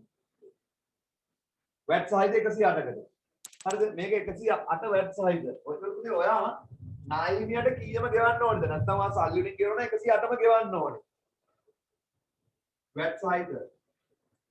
ඉතින් නායිමියට 108ම ගෙවන්න ඕනේ. ගෙවුවට පුතේ ඔයාගේ ගැණුම වෙන්නේ 100යි. අර 8 ඔයාට ආණ්ඩුවෙන් නැවත ලැබෙනවා. පුතේ ඔයා වැට් සහ ලියාපදිංචි වුණායින් පස්සේ ඔයා ගෙවන වැට් එක 100 භාණ්ඩයක් ගන්නවා තව 8ක් විකුණලා 108ක් ගෙව්වට නාහිමියන්ට ඔයා 108ම ගෙව්වට ඔයාගේ ගැනුම් වෙන්නේ 100යි. අර 8 වාට ආණ්ඩුවෙන් ලැබෙනවා. එහෙනම් මතක තියාගන්න වැට් සහ ලියාපදිංචි වෙච්ච ආයතනයක විකුණුම් ලියන්නේ වැට් රහිතව, ගැනුම් ලියන්නේත් වැට් රහිතව. ඔයා විකුණුම් කියලා ලියන්න ඕනේ වැට් රහිතව, ඔයා ගැනුම් කියලා ලියන්න ඕනේ වැට් රහිතව. විකුණුම් මත ඔයා ගන්න වැට් එක ඔයාට අයිති නැහැ, ආණ්ඩුවට දෙන්න ඕනේ. ගැනුම් මත ඔයා ගෙවන වැට් එක ඔයාට ලැබෙනවා. හරි. එහෙනම් තව චුට්ටක් මම වැඩි කරන්නම්. ඔයා පුතේ 400ක භාණ්ඩ ඔයා 400 භාණ්ඩ වැට් එක විකුණන්නේ කීයකටද? නැත්නම් 400යි විකුණුම්. ඔයා 400යි කියලා මිල ගාව තියෙන භාණ්ඩ වැට් රහිත ඔයා මේකට තව මේ 400යි තමයි ඔයා විකුණන්නේ. ඔයාට ආණ්ඩුව ඇවිල්ලා කියනවා මේකට තව 100ක් එකතු කරලා පාරිභෝගිකයන් අරන් දෙන්න කියලා ආණ්ඩුවට. එහෙනම් ඔයා මේකට වැට් එක කීයක් ගන්න එකතු කරනවද කියන්නේ? 400 108ක්. කියන්න ළමයිනේ. 432ක්. 32ක් එකතු කරන වැට් එක ඔයා පාරිභෝගිකයට මේක දෙන්නේ 432ක්. ඒ කියන්නේ පුතේ ඔයාගේ ණයගැතියන් ඔයා කීයක් ගන්නවද? ඔයාගේ ණයගැතියට ඔයා 432ක් එකතු කරනවා. ඔයාගේ ණයගැතියට ඔයා 432ක් එකතු කරනවා. ඔයාගේ ණයගැතියට ඔයා 432ක් එකතු කරනවා. එකතු කරාට ඔයාගේ ණයගැතිය 432 වන්නාට ඔයාගේ විකුණුම් වෙන්නේ 400යි. මේ 32 ඔයාගේ වගකීමක්, ජංගම වගකීමක් ආණ්ඩුවට දෙන්න ඕනේ. මේ 32 ඔයා ආණ්ඩුවට දෙන්න ඕනේ. ඒතර ඔයාගේ ජංගම වගකීම 32යි. ඔයා 300ක බඩු ගැනුම් 300යි ගැනුම් වැට් රහිත 300යි. මේ 300 දාලා වැට් එක කීයද කියන්නකෝ. මේ 300 දාලා වැට් එක කීයද කියලා කියන්නකෝ. 300 108ක් 24ක්. ඔයා පුතේ ඔක්කොම එතකොට නාහිමියට කීයක් දෙන්න ඕනේ? 324ක්. නාහිමිය 324කින් වැඩි වෙනවා. නමුත් ඔයාගේ ගැනුම් වෙන්නේ කීයද පුතේ? 300යි. මේ 24 ඔයාට වත්කම. මේ 24 ඔයාට වත්කම ජංගම වත්කම. හැබැයි ජංගම වත්කම දුල් ලියන්නේ මේ 32කින් 24 අඩු කරලා ඔයා ගෙවන්න ඕනේ ගාන 8යි කියලා ලියන්නේ. ඉතින් ජංගම වත්කීම 32යි, ජංගම වත්කම 24යි. මේ දෙක අතර වෙනස ඔයා ආණ්ඩුවට ගෙවන්න ඕනේ 8යි කියලා ලියන්නේ. ඔය කියපු ඒවායින් පුතේ කිසි දෙයක් නොතේරෙන්න පුළුවන්. නමුත් මෙන්න මේ ටික තේරුණාද කියලා බලන්න. ඔයා විකුණුම් ලියන්නේ විකුණුම් කියලා වෙළඳගිරිමේ ලියන්නේ වැට් එකද වැට් නැතුවද? මට ඒකට උත්තරයක් දෙන්න. වෙළඳගිරිමේ ඔයා විකුණුම් කියලා ලියන්නේ වැට් එකද වැට් නැතුවද? වැට් නැතුව. ඒක තේරුණානේ. විකුණුම් මත වැට් එක ඔයාගේ වගකීමක් කියලා තේරුණාද ආණ්ඩුවට ගෙවන්න ඕනේ කියලා? ඔයා 108කට වික්කට ඔයා විකුණුම් කියලා ලියන්නේ 100. නැත්නම් ඔයා 432කට වික්කට වැට් එක ඔයා විකුණුම් කියලා අතට දාන්නේ 432 වාගේ වගකීමක්. හරි නේද? તો ණයගැතියන් පුතේ 432ම ගන්නවා. ගැනුම් ලියන්නේ වැට් නැතුව ගැනුම් මත වැට් එක වත්කමක් කියලා තේරුණාද? ඒ ඇති මට. ඒ ටික තේරුණා හොඳටම ඇති ඈ. එන්න මේ ගානේ අන්තිම ගැලපිල්ලට. මේ 133 අන්තිම ගැලපිල්ලට එන්න. 133 අන්තිම ගැලපිල්ලට එන්න. 133 අන්තිම ගැලපිල්ලට එන්න පුතේ ඔක්කොමලා. වැට් බදු 108කි. විකුණුම් මා ගැනුම් වැට් රහිතව දක්වා ඇත. පුතේ විකුණුම් මා ගැනුම් වැට් රහිතවලු තියෙන්නේ. ඒ කියන්නේ මේගොල්ලෝ වැට් බදු ලියලම නැහැ. නමුත් වැට් 108යිලු. එහෙනම් පුතේ විකුණුම් මා ගැනුම් වැට් රහිතව බලන්න විකුණුම් කීයක් තියෙන්නේ කියලා. විකුණුම් මුඩ තියෙනවා 760ක්. ඒ මොනවා නැතුවද? වැට් නැතුව. එහෙනම් අර වෙළඳකින් උඩින්ම ලියන්නේ විකුණුම් කියලා ලියන්නේ ඔය 760. එහෙනම් පුතේ ණයගැතියන්ටත් දාලා ඇත්ත තාම 760මයි. ඒ වැට් එක ගැන ලියලා නැහනේ. එහෙනම් විකුණුම් 760යි කියලා ලියන්න උඩම. ඉතින් මේ උඩම ලියන්නේ විකුණුම් 760යි.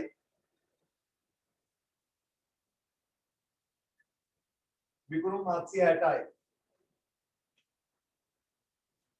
විකුණුම් 760යි. ඒ වැට් නැතුව.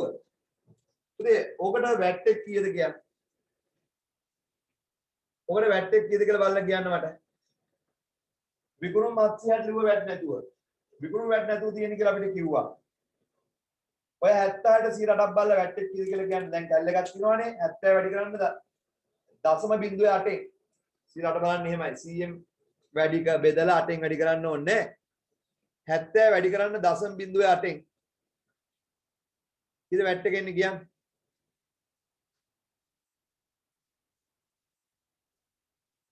70 වැඩි කරන්න 0.8ෙන්. උත්තර දෙන්නේ නැහැ නේ. කීයද වැට් එක පුතේ කතා කරන්නකෝ. වැට් එක 60.8යි. ඔව්. වැට් එක පුතේ 60.8යි නේද? ඒක වගකීමක්. ජංගම වගකීමක්. ලියන්න එපා. ජංගම වගකීමක්. පුතේ ඕක කාගෙන්ද ගන්නෙ? ණයගතියන්ගෙන්. තාම ණයගතියන්ට එකතු කරලා නැහැ. එහෙනම් ණයගතියන්ට එකතු කරන්න 60.8ක්. ඒක ණයගතියන් ගන්න ඕන. ණයගතියුත් ඉන්නේ වැට් නැතුව. ණයගතියු ඉන්නවා දැන්ට. ඉතින් ඔය වැට් එක ණයගතියන්ට එකතු කරන්න ඕන. මේගොල්ලෝ වැට් ගැන ලියලම නැහැ. ඔක ණයගතියන්ගෙන් ගන්න ඕන. ණයගතියු ඉන්නේ කීයද කියලා බලන්න. ණයගතියු කීයද ඉන්නේ? නායකයෝ ඉන්නවා කොච්චරක්ද 60ක්. ඔය 60ට අමතරව පුතේ තව වැට් එක නායකයන් 60.8ක් එකතු කරන්න ඕනේ. ඒතොර කීයද නායකයන් එන්න ඕනේ? 60යි. ඔය 60 අමතරව පුතේ නායකයන්ගෙන් තව 60.8ක් ගන්න ඕනේ. ඒතොර ඔක්කොම 60යි 60.8යි 120.8යි. ජංගම වත්කම් ඇතුලේ තොගේට මේ තොගේට අරින්න ලියන්න නායකයෝ රූල් දෙකක් ඉඳ තියලා ඇති එතන ලියන්න. නායකයෝ 120යි දශම 120යි දශම කීයද පුතේ 8ද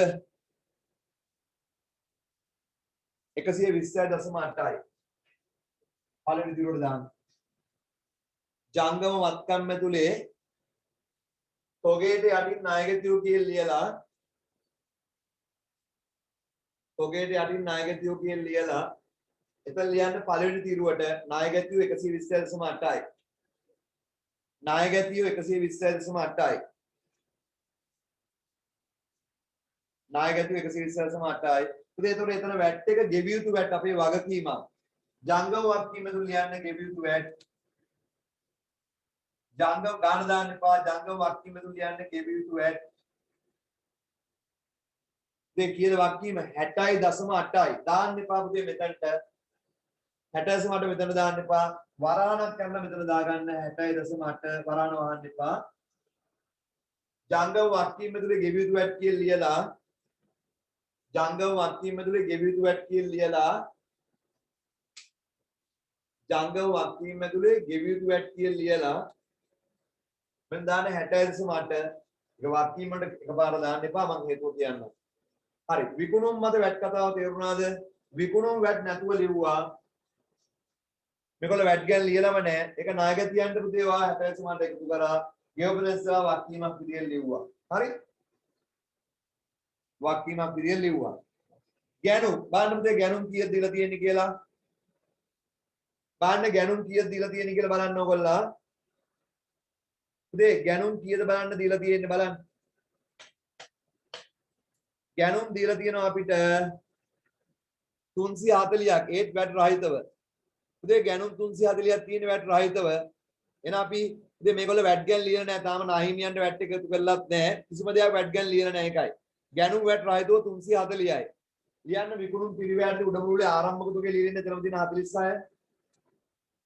මේ උඩමුළුලේ ආරම්භක තුගේ 46 ලියන්නේ කොහොමද? ආරම්භක තුගේ 46 පළවෙනි දිරුවට දාන්න. දාන ඊට යටින් ලියන්න ගැනුම්. ඊට යටින් ලියන්න ගැනුම්. කීයද ගැනුම්? ගැනුම් කීයද පුතේ? 700 340යි. පුතේ වැට් රහිත. අවුලක් නැහැ වැට් රහිත තමයි ගැනුම් ලියන්නේ. ගැනුම් ලියන්නේ වැට් රහිතව 340යි. පුතේ ගැනුම් විකුණුම් වෙනදකින් මේ ලියන්නේ වැට් රහිතව 340යි. තාම වැට් ගැන ලියලම නැහැ. එහෙනම් පුතේ නායකයන්ට ඕක නාය හිමියන්ට ඕක එකතු වෙලත් නැහැ. අපිට ඕක ලැබෙන්න ඕනේ. එහෙනම් පුතේ මේකට 110ක් බලන්න 108ක් බලන්න. 304කට 108ක් බලලා මට වැට් එක කීයද කියලා කියන්න. 27.2යි. පුතේ ඔය වැට් එක අපි නාහිමියන්ට ගෙවන්න ඕනේ. තාම ලියලම නැහැ. ඒක අපිට ආණ්ඩුවෙන් ලැබෙන්නේ නැහැ. නාහිමියන්ට එකතු කරන්න පුතේ 27.2ක්. නාහිමියෝගේ මේ නාහිමියෝගේ ලියන්න පුතේ ජංගම වක්කීම තුලේ නාහිමියෝ ජංගම වක්කීම තුල ලියන්න නාහිමියෝ ජංගම වක්කීම තුල ලියන්න නාහිමියෝ පුතේ කොහොම නාහිමියන්ට ගෙවන්න ඕනේ. ගෙවට වඩා අපෝ ලැබෙනවා. නාහිමියෝ බැර නාහිමියන්ට එකතු වෙනවා. නාහිමියන්ට එකතු කරන්න 27.2ක්. ඉතින් බලන්න දැන්ට නාහිමියෝ කීයද ඉන්නේ කියලා ඔගේ. දැන්ට නාහිමියෝ ඉන්නේ කීයද කියලා බලන්න. 50යිද? 50යි. 50යි ඔය 27.2යි. නාහිමියෝ 77.2යි. නාහිමියෝ ජංගම වක්කීම තුල දාන්න 77.2යි. ජංගම වක්කීම තුල ලියන්න නාහිමියෝ 77.2යි.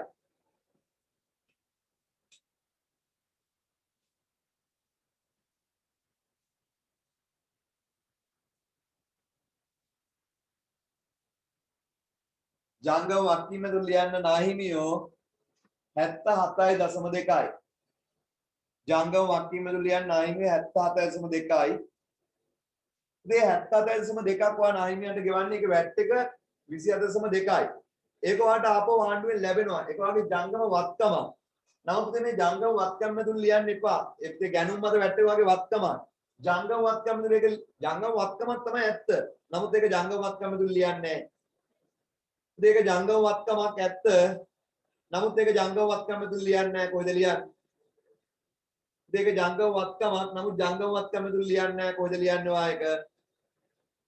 මෙන්න මේ ගෙවි යුතු වැට් වලින් 60.8න් ඒ 27.2 අඩු කරලා ලියන්න පුතේ. අර වැට් පාලන කිරීමක් හදලා පුතේ අපි ආණ්ඩුවට ගෙවන්න තියෙන ගානේ 60.8න් අපිට ලැබෙන්න තියෙන ගාන අඩු කරලා තමයි අපි තුන් ටික ආණ්ඩුවට ගෙවන්නේ. ඒ නිසා ජංගම වත්කම තුල ලියන්න එපා 27.2. මේ ගෙවි යුතු වැට් ගාව ලියන්න ඍණ 27.2. 60.8න් 27.2 අඩු කරලා එතකොට මේ ගෙවි යුතු වැට් එක කීයද එන්නේ කියලා කියන්න ආණ්ඩුවට. මේක ජංගම වත්කමක්. නමුත් වත්කම තුල ලියන්නේ නැහැ. මෙතනින් අඩු කරලා ලියන්නේ. ගෙවි යුතු වැට් කීයද එන්නේ පුතේ? 33.6යි. ජංගම වක්කීම තුල ලියන්නේ ගෙවි යුතු වැට් 33.6යි.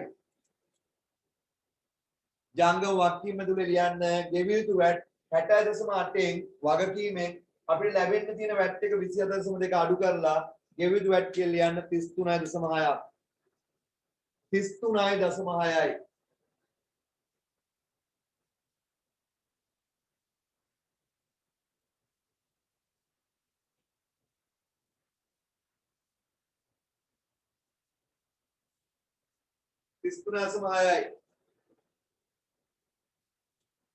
මෙතන ගැටලු මොකුත් නෑ නේද?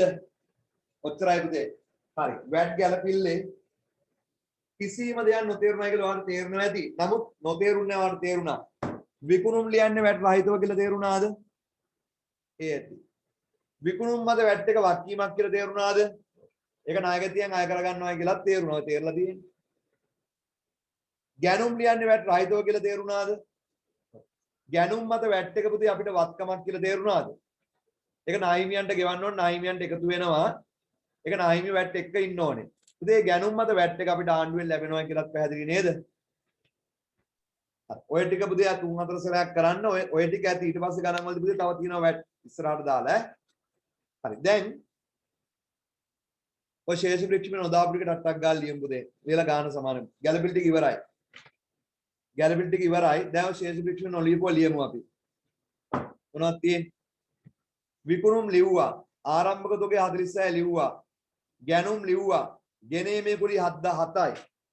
කියන්නද මෙතන ගෙනීමේ කුලි 7යි.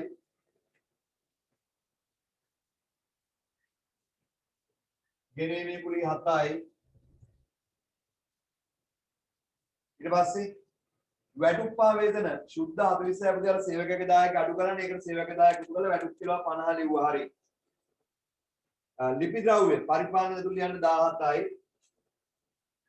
ලිපි ද්‍රව්‍ය පරිපාලන ඇතුළේ 17යි. දියන්. ලිපි ද්‍රව්‍ය පරිපාලන ඇතුළේ 17යි.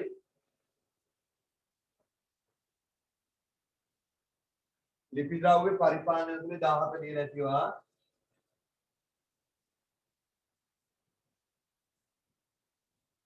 17. ඊට පස්සේ බොල් ණය එහෙම නැත්නම් හානි කරන අලාපුතේ. ඒකට ගැළපිලි මුකුත් තිබ්බේ නැහැ. මේ අවුරුද්දේ අමතර මුකුත් කැපුවේ නැහැ. අර හානි කරන ලාභ ඉඩ හැරීම් ආවේ නැහැ. ගිය අවුරුද්දේ මදි අඩුපාඩු ආවේ නැහැ. කෙලින් බෙදාහැරීම තුළ යන්න බොල් ණය එහෙම නැත්නම් හානි කරන ලාභ 9යි. ඉතින් මෙතන බෙදාහැරීම් පිළිවෙල කියලා ලියලා නැති.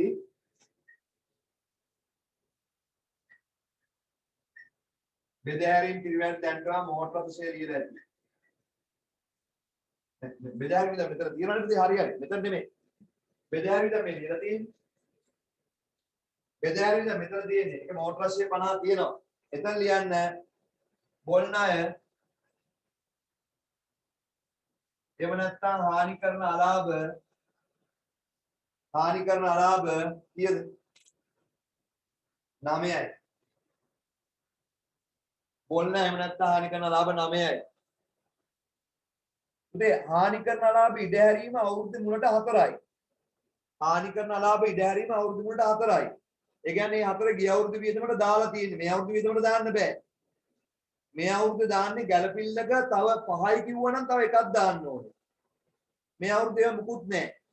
පුතේ හානි කරන අලාභ ඉඩ හැරීම ගැළපිල්ලක් නැහැ. ඒ කියන්නේ පුතේ ගිය අවුරුද්ද ඉඩ හැරලා තියෙන 4 මේ අවුරුද්දේ කරත් 4ම තමයි. ඒ කියන්නේ ගිය අවුරුද්දේ 4 දාපු ගාන වියදමක් අඩු කරා ඒක හරියටම හරි. ඒ කියන්නේ මේ අවුරුද්දේ වියදමක් විතර කීයක්වත් වෙන්නේ නැහැ. හැබැයි පුතේ උතන 4ක් ඉඩ හැරලා ගිය අවුරුද්දයකට මේ අවුරුද්දයකට ඔක්කොම ගැළපිල්ලේ 5ක් ඉඩ අරින්න කිව්වනම් තව එකක් මේ හානි කරන ලාභ වලට එකතු කරන්න ඕනේ. කළා ණයගතියෙන් අඩු කරන්නේ 5යි. නමුත් මේකේ කිසි ගැටලුවක් නැහැ. හානි කරන ලාභ ඉඩ හැරීම 4යි. ගැළපිලි මුකුත් නැහැ. මුලට 4යි නා අගටත් කීයමද පුතේ? 4ම තමයි. ඒක වියදමන්නේ මේක වත්කම් වල අඩුවීමක්. මෙතන ලියන්න හානි කරන ලාභ ඉඩ හැරීම කියලා 4 වරහන් කළා දාන්න. හානි කරන ලාභ ඉඩ හැරීම 4 වරහන් කළා දාන්න. මේ අවුරුද්දේ මොකද ඉඩ හරින්නේ නැහැ ඒකයි. ඔන්න 120 මාටෙන් 4 අඩු කරලා මෙතන දාන්න. 116 මාට කියලා දැම්මම දාන්න. 116 මාට කියලා දැම්මම දාන්න. දැම්මද? හරිනේ? ඊට පස්සේ එකක් ඉවරයි. ඊට පස්සේ මොනවද තියෙන්නේ? ඊට පස්සේ පුතේ බැංකු ගාස්තු පුතේ මූල්‍ය වියදම් ලියන්න 5යි. ඉතින් මෙතන වෙනත් වියදම් ඇති.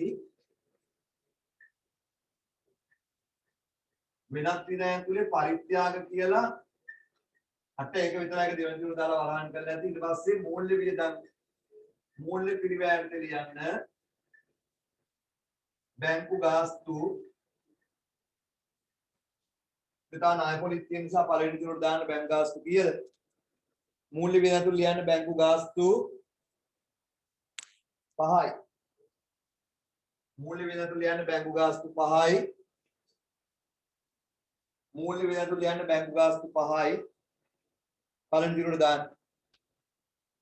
ඊට පස්සේ බැංකු ණය 115 බැංකු ණය 200යි. අපිට ඒකෙන් කීයක්වත් ලබන අවුරුද්ද බේරනවා මොකුත් කියන්නේ නැහැ නේද? එහෙනම් අපි ජංගම නොවන. ඕකෙන් කීයක්වත් ලබන අවුරුද්ද බේරනවා ලබන අවුරුද්ද බේරන ණය වාරිකයෙන් මොකුත් කියන්නේ නැහැ නේ. එහෙනම් ජංගම නොවන වක්කීමද ලියන්න බැංකු ණය. ජංගම නොවන වක්කීමද ලියන්න බැංකු ණය 200යි. ජංගම නොවන වක්කීමද ලියන්න බැංකු ණය 200යි. හරි එතන ගැළපිල්ලක් පේනවද ඔයාලට? ඔව්. ඒ 200ට 115යි ණය පොලි. මේ ගැළපිල්ල කියනවා 200ට 115ක් ණය පොලි බලන්න කියලා දැක්කද? 200ට 115ක් ණය පොලි බලන්න කියලා කියනවා. උදේ 200ට 115යි කියන්නේ ණය පොලි කීයද කියලා කියන්න මට. 200ට 115යි කියන්නේ පුතේ ණය පොලි කීයද? කීයද? උදේ 215 200ට 115 කියන්නේ 30යි නේද? ණය පොලි 30යි. උදේ ගෙව්වා වුණ තා මූල්‍ය පිරිවැය 30යි. මූල්‍ය පිරිවැය ලියන්න ණය පොලි 30යි. මූල්‍ය පිරිවැය ලියන්න ණය පොලි 30යි. මූල්‍ය පිරිවැය ලියන්න ණය පොලි 30යි. මූල්‍ය පිරිවැය ලියන්න ණය පොලි 30යි. බලන්න 30න් කීයක් ගෙවලාද කියලා මේ වෙද්දි. උදේ 30යි ණය පොලි 30න් කීයක්වත් ගෙවන්න නැත්නම් 30ම ජංගම වක්කීමක්. නමුත් බලන්න 30න් කීයක් හරි ගෙවලාද කියලා. ණයපොලි 30යි 30න් කීයක්වත් ගෙවන්න නැත්නම් මෙතන ගෙවිලු ණයපොලි 30ම එනවා. නමුත් ඕකේ ණයපොලි කීයක් ගෙවලාද කියලා බලන්න ශේෂ පරීක්ෂ මැදුරේ තියෙනවා. බලන්න ශේෂ පරීක්ෂ මැදුරේ ණයපොලි කීයක් ගෙවලාද කියලා. ශේෂ පරීක්ෂ මැදුරේ ණයපොලි කීයක් ගෙවලාද කියලා බලන්න. පුතේ ගෙවු ණයපොලි කියලා තියෙනවා කීයද 24ක්ද? ගෙවු ණයපොලි 24ක් තියෙනව නේද බලන්න. පුතේ ගෙවු ණයපොලි 24ක් තියෙනව නේද? ඔව් 24යි. එහෙනම් පුතේ මේ 30න් 24ක් ගෙවලා එහෙනම් මෙතන ලියන්නේ ගෙවි යුතු පොලි 6යි. ගෙවි යුතු පොලි ජංගම වක්කීමතුළු ලියන්න 6යි. මේ ජංගම වක්කීමතුළු ලියන්නේ ගෙවි යුතු පොලි 6යි. වර්ෂයට දාන්න ණයපොලි 30යි 30න් 24ක් ගෙවලා ඉවරයි. තව 6ක් ගෙවන්න තියෙනවා. ජංගම වක්කීමතුළු ලියන්නේ ගෙවි යුතු ණයපොලි 6යි.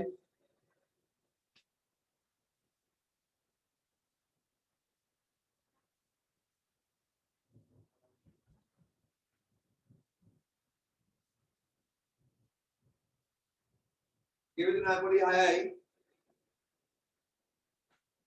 ජංගම වක්කීමතුළු ලියන්නේ ගෙවි යුතු ණයපොලි 6යි. ගැටලුවක් නැහැ නේ තේරෙනවද ඔක්කොම ගෙවි යුතු ණයපොලි 6යි කියලා. හරි ඊට පස්සේ ආයෙ තියෙන්නේ මොකද්ද කියලා බලන්න.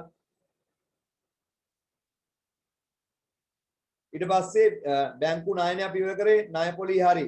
විකුණුම් වියදම් බෙදහැරීම් වියදමක් 18යි. බෙදහැරීම් පිළිවෙලට ලියන්න විකුණුම් වියදම් 18යි. විකුණුම් වියදම් බෙදහැරීම් පිළිවෙලට ලියන්න විකුණුම් වියදම් 18යි. බෙදහැරීම් පිළිවෙලට ලියන්න විකුණුම් වියදම් 18යි. ඉවල හරිද? බෙදහැරීම් පිළිවෙලට ලියන්න විකුණුම් වියදම් 18යි.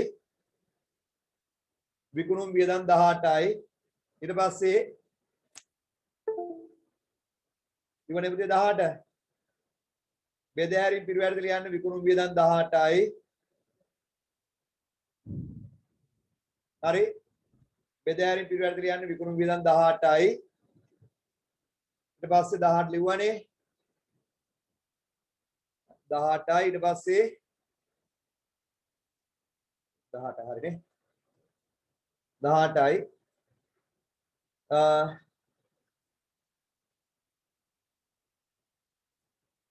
ඊට පස්සේ පුතේ මොනවද තියෙන්නේ? අර්ථ සාධක EPF 6 ඉවරයි. අපි 10ක් තිබ්බා පුතේ වියදම 10යි ගෙවන්න තිබ්බ 10යි 6ක් ගෙවලා 4 වක්. බාරකාර මුදල් ලිව්වා. නීති උපදේශ පරිපාලන වියදම් ලියන්න 16යි. නීති උපදේශ පරිපාලන වියදම් 16යි. පරිපාලන වියදම් ලියන්න නීති උපදේශ 16යි. පරිපාලන වියදම් ලියන්න නීති උපදේශ 16යි. පරිපාලන වියදම් ලියන්න නීති උපදේශ 16යි. ඊට පස්සේ නායකත්වය ලිව්වා, නාහිමියෝ ලිව්වා, ඉඩම් ගොඩනැගිලි ලිව්වා, රථ වාහන ලිව්වා, ලීබඩ් ලිව්වා, සමුච්චය ලීබඩ් ලිව්වා, විදුලිය ලිව්වේ නැහැ. විදුලිය පරිපාලන වියදම් 33යි. විදුලිය පරිපාලන වියදම් 33යි. විදුලිය පරිපාලන වියදම් 33යි. ඉවද විදුලිය පරිපාලන වියදම් 33යි. විදුලිය පරිපාලන වියදම් ලියන්න 33යි. ඉවනේ විදුලිය පරිපාලන වියදම් 33 ඉවද විදුලිය පරිපාලන වියදම් 33යි. හරි විදුලිය පරිපාලන වියදම් 33යි.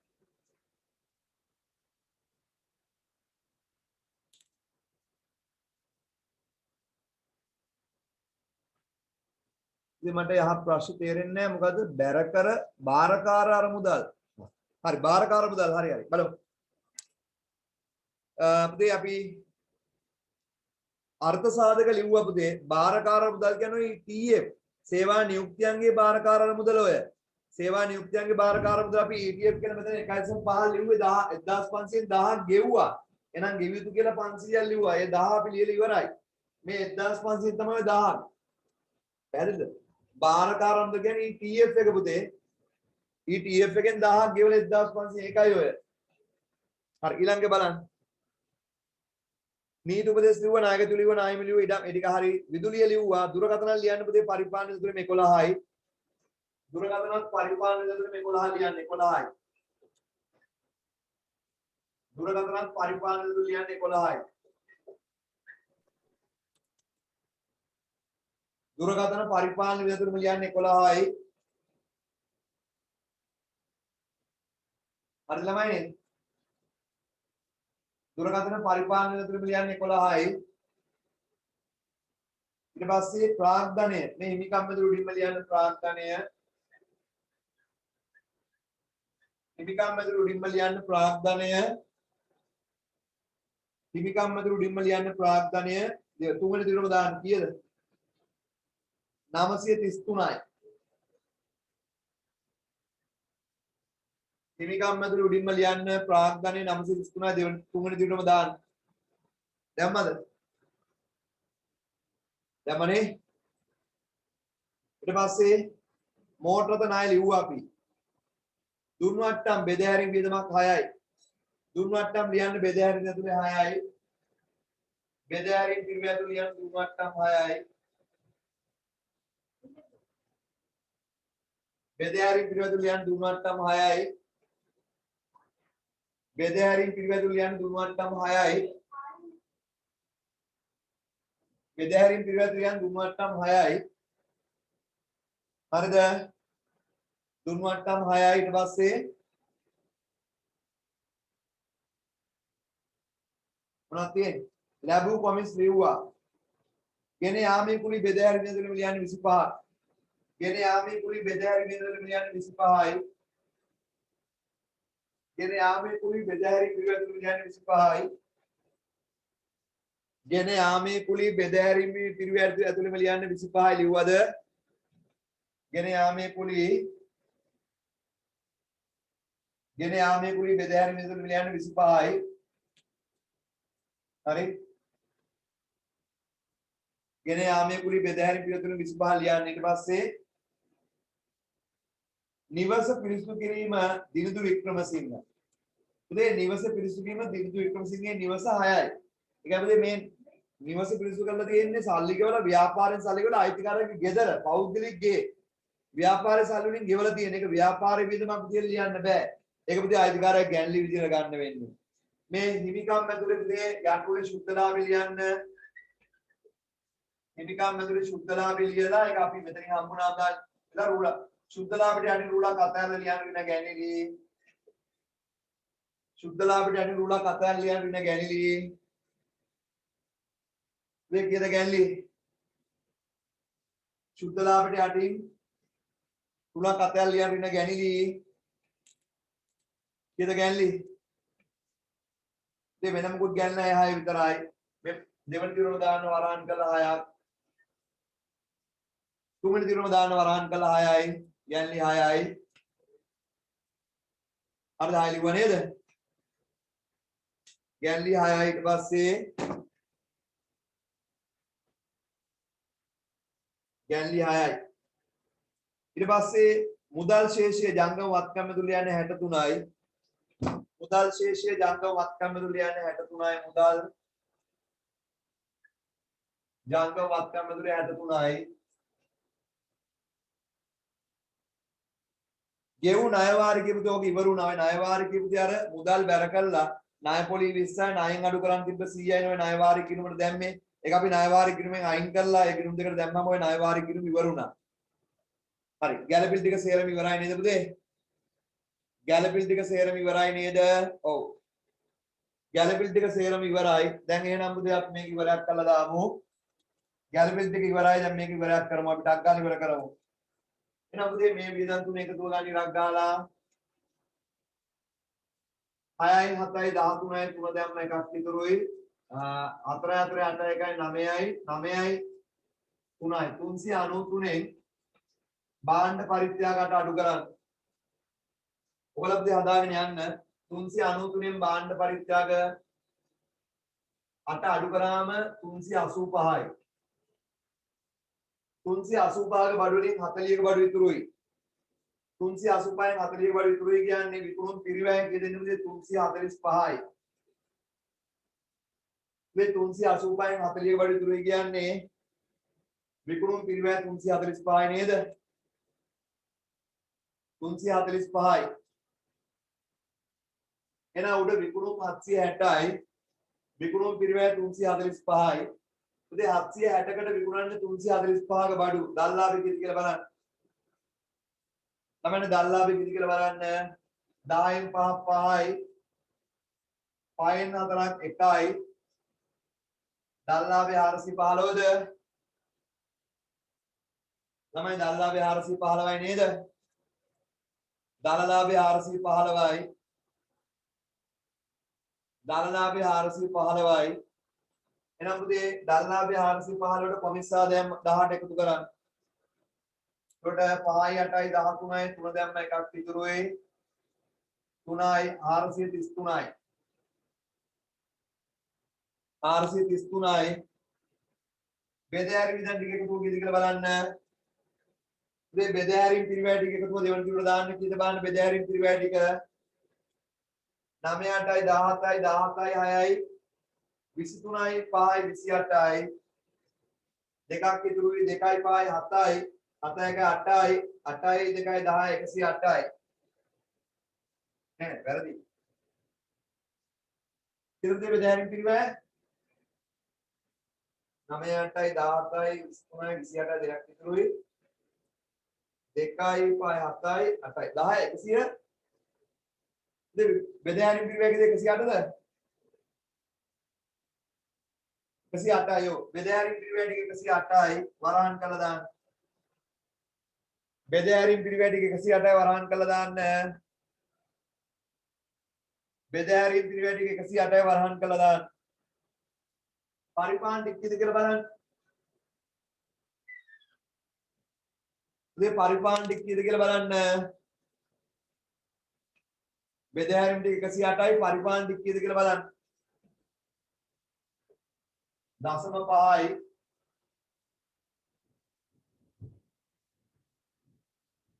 6යි 7යි 14යි 20යි 23යි 24යි දෙකක් ඉතුරුයි 2යි 6යි 11යි 12යි 13යි 16යි 17යි 174.5 යෝ මේ පරිපාලන දැන් 174.5යි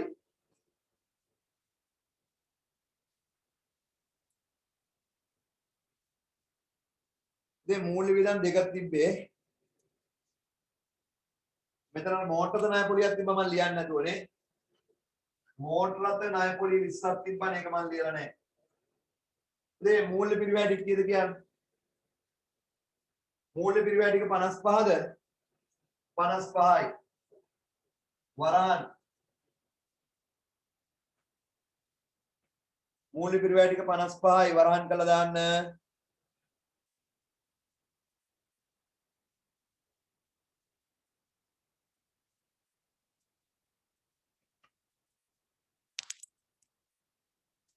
හරි මූල්‍ය ටික 55යි දොර සුද්ධ ලාභය කීයද බලන්න එන්නේ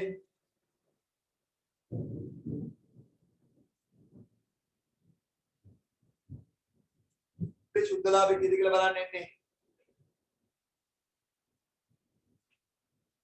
මේ 433න් 108යි 175යි 8යි 55 අඩු වුණාම සුද්ධ ලාභේ 87.5ද සුද්ධ ලාභේ 87.5යි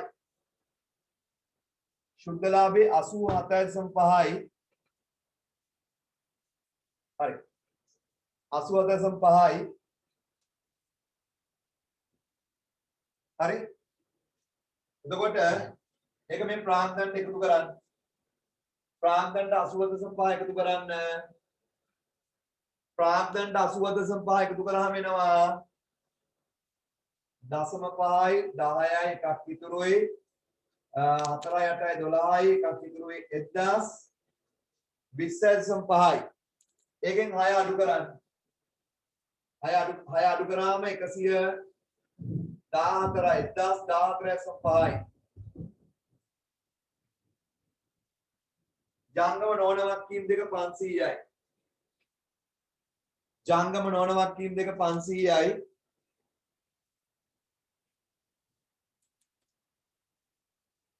ජංගම නොවන වක්කීම් දෙක 500යි ජංගම වක්කීම් ටික කීයද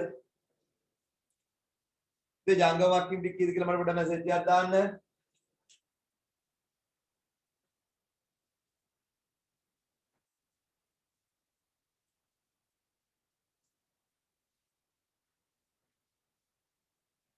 ජංගම වක්කීම් ටික කීයද පුතේ දාන්නකෝ. 221.3යි. ජංගම වක්කීම් ටික 221.3යි. ජංගම වක්කීම් ටික 221.3යි. 221.3යි. හරි. ඊට පස්සේ පුතේ මෙතන දේපල පිළිවෙත 1510 ජංගම වත්කම් ටික එකතුව කීයද කියලා බලන්න. ජංගම වත්කම් ටික එකතුව කීයද කියලා බලන්න. කීයද ජංගම වත්කම් ටික එකතුව? 0.8යි 6යි 12යි 3යි 15යි එකක් ඉතුරුයි 5යි 6යි 12යි 225.8ද? ඔව්. මුළු වත්කම් ටික එකතුව කීයද කියලා බලන්න. මේ මුළු වත්කම් ටික එකතුව කීයද කියලා කියන්න මට 0.8යි 5යි 3යි 7යි 1735.8ද? මුළු වත්කම් ටික 1735.8යි. යට පැත්තෙත් එකතුව බලන්න. යට පැත්තෙත් එකතුව බලන්න 1735.8යි. ගාන සමානයි. හරි ගාන සමානයි. හරි එන්න පුතේ ඩක් ගාලා ඊළඟ ගානට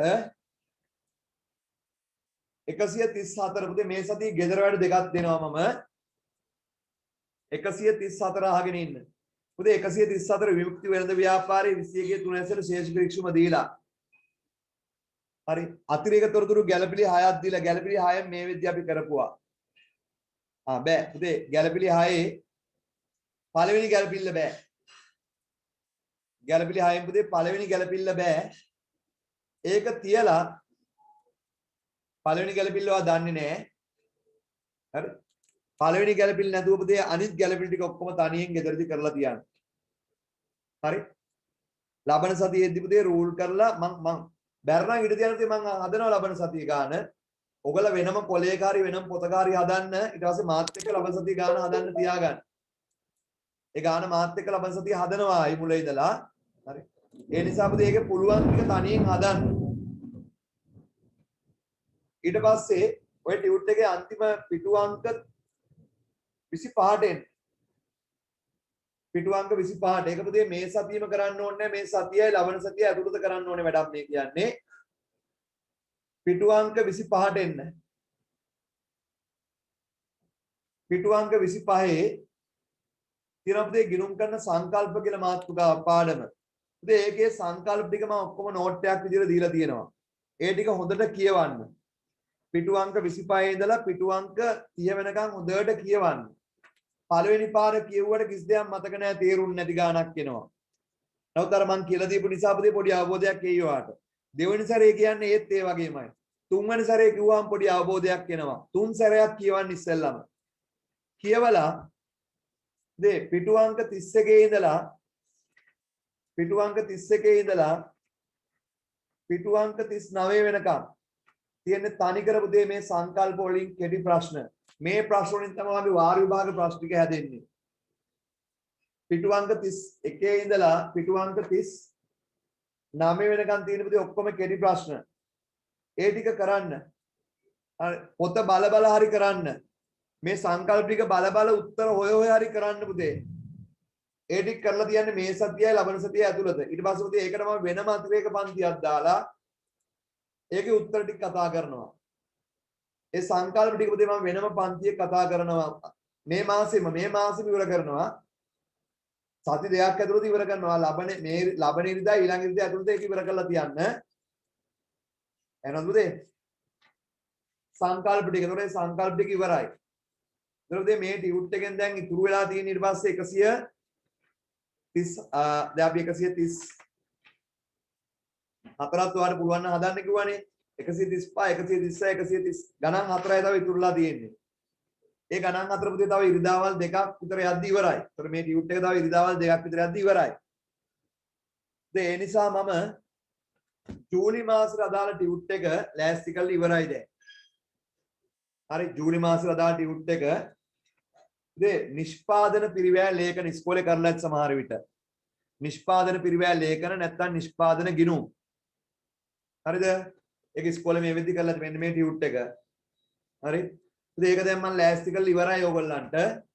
නමුත් පුතේ මට අවිස්සාවලට තාම ගෙනත් දෙන්න බැරි වුණා. පුතේ සිකුරාදා වෙද්දි මම මේක ලෑස්ති කරලා ඉවරයි. සිකුරාදා දවසම මට පන්ති, ඊයේත් පන්ති පුතේ දවසම අදත් පන්ති. හරිද? මට අවිස්සාවලට එන්න බැරි වුණා. හෙටත් පුතේ මට උදේවරු පන්ති 11 විතර වෙනකම්. 11න් පස්සේ පුතේ මම ගෙදරින් එන්නේ 11න් පස්සේ අවිස්සාවලට වෙද්දි පුතේ 2-3 වෙයි. හෙට හවස් වරුව 2න් 3න් විතර පස්සේ පුතේ ඔයගලන්ට මේ ටියුට් එක ගන්න පුළුවන්. පුතේ මේක ඔයගොල්ලෝ අවිස්සාවලට එන වෙලාවක ගිය පාර වගේ පුතේ මම ගෙදරට එවන්නේ නැහැ. මේක මම ආයතනයට බාර දෙනවා. ඔයගලන්ට ගෙදරට ගෙන්න ගන්න ඕන නම් ආයතනයට කතා කරන්න. ආයතනයේ ෆෝන් නම්බරේ තියෙනවනේ. සිසුම නැත්තම් මගෙන් හරි ඉල්ලගන්න මම දෙන්නම්.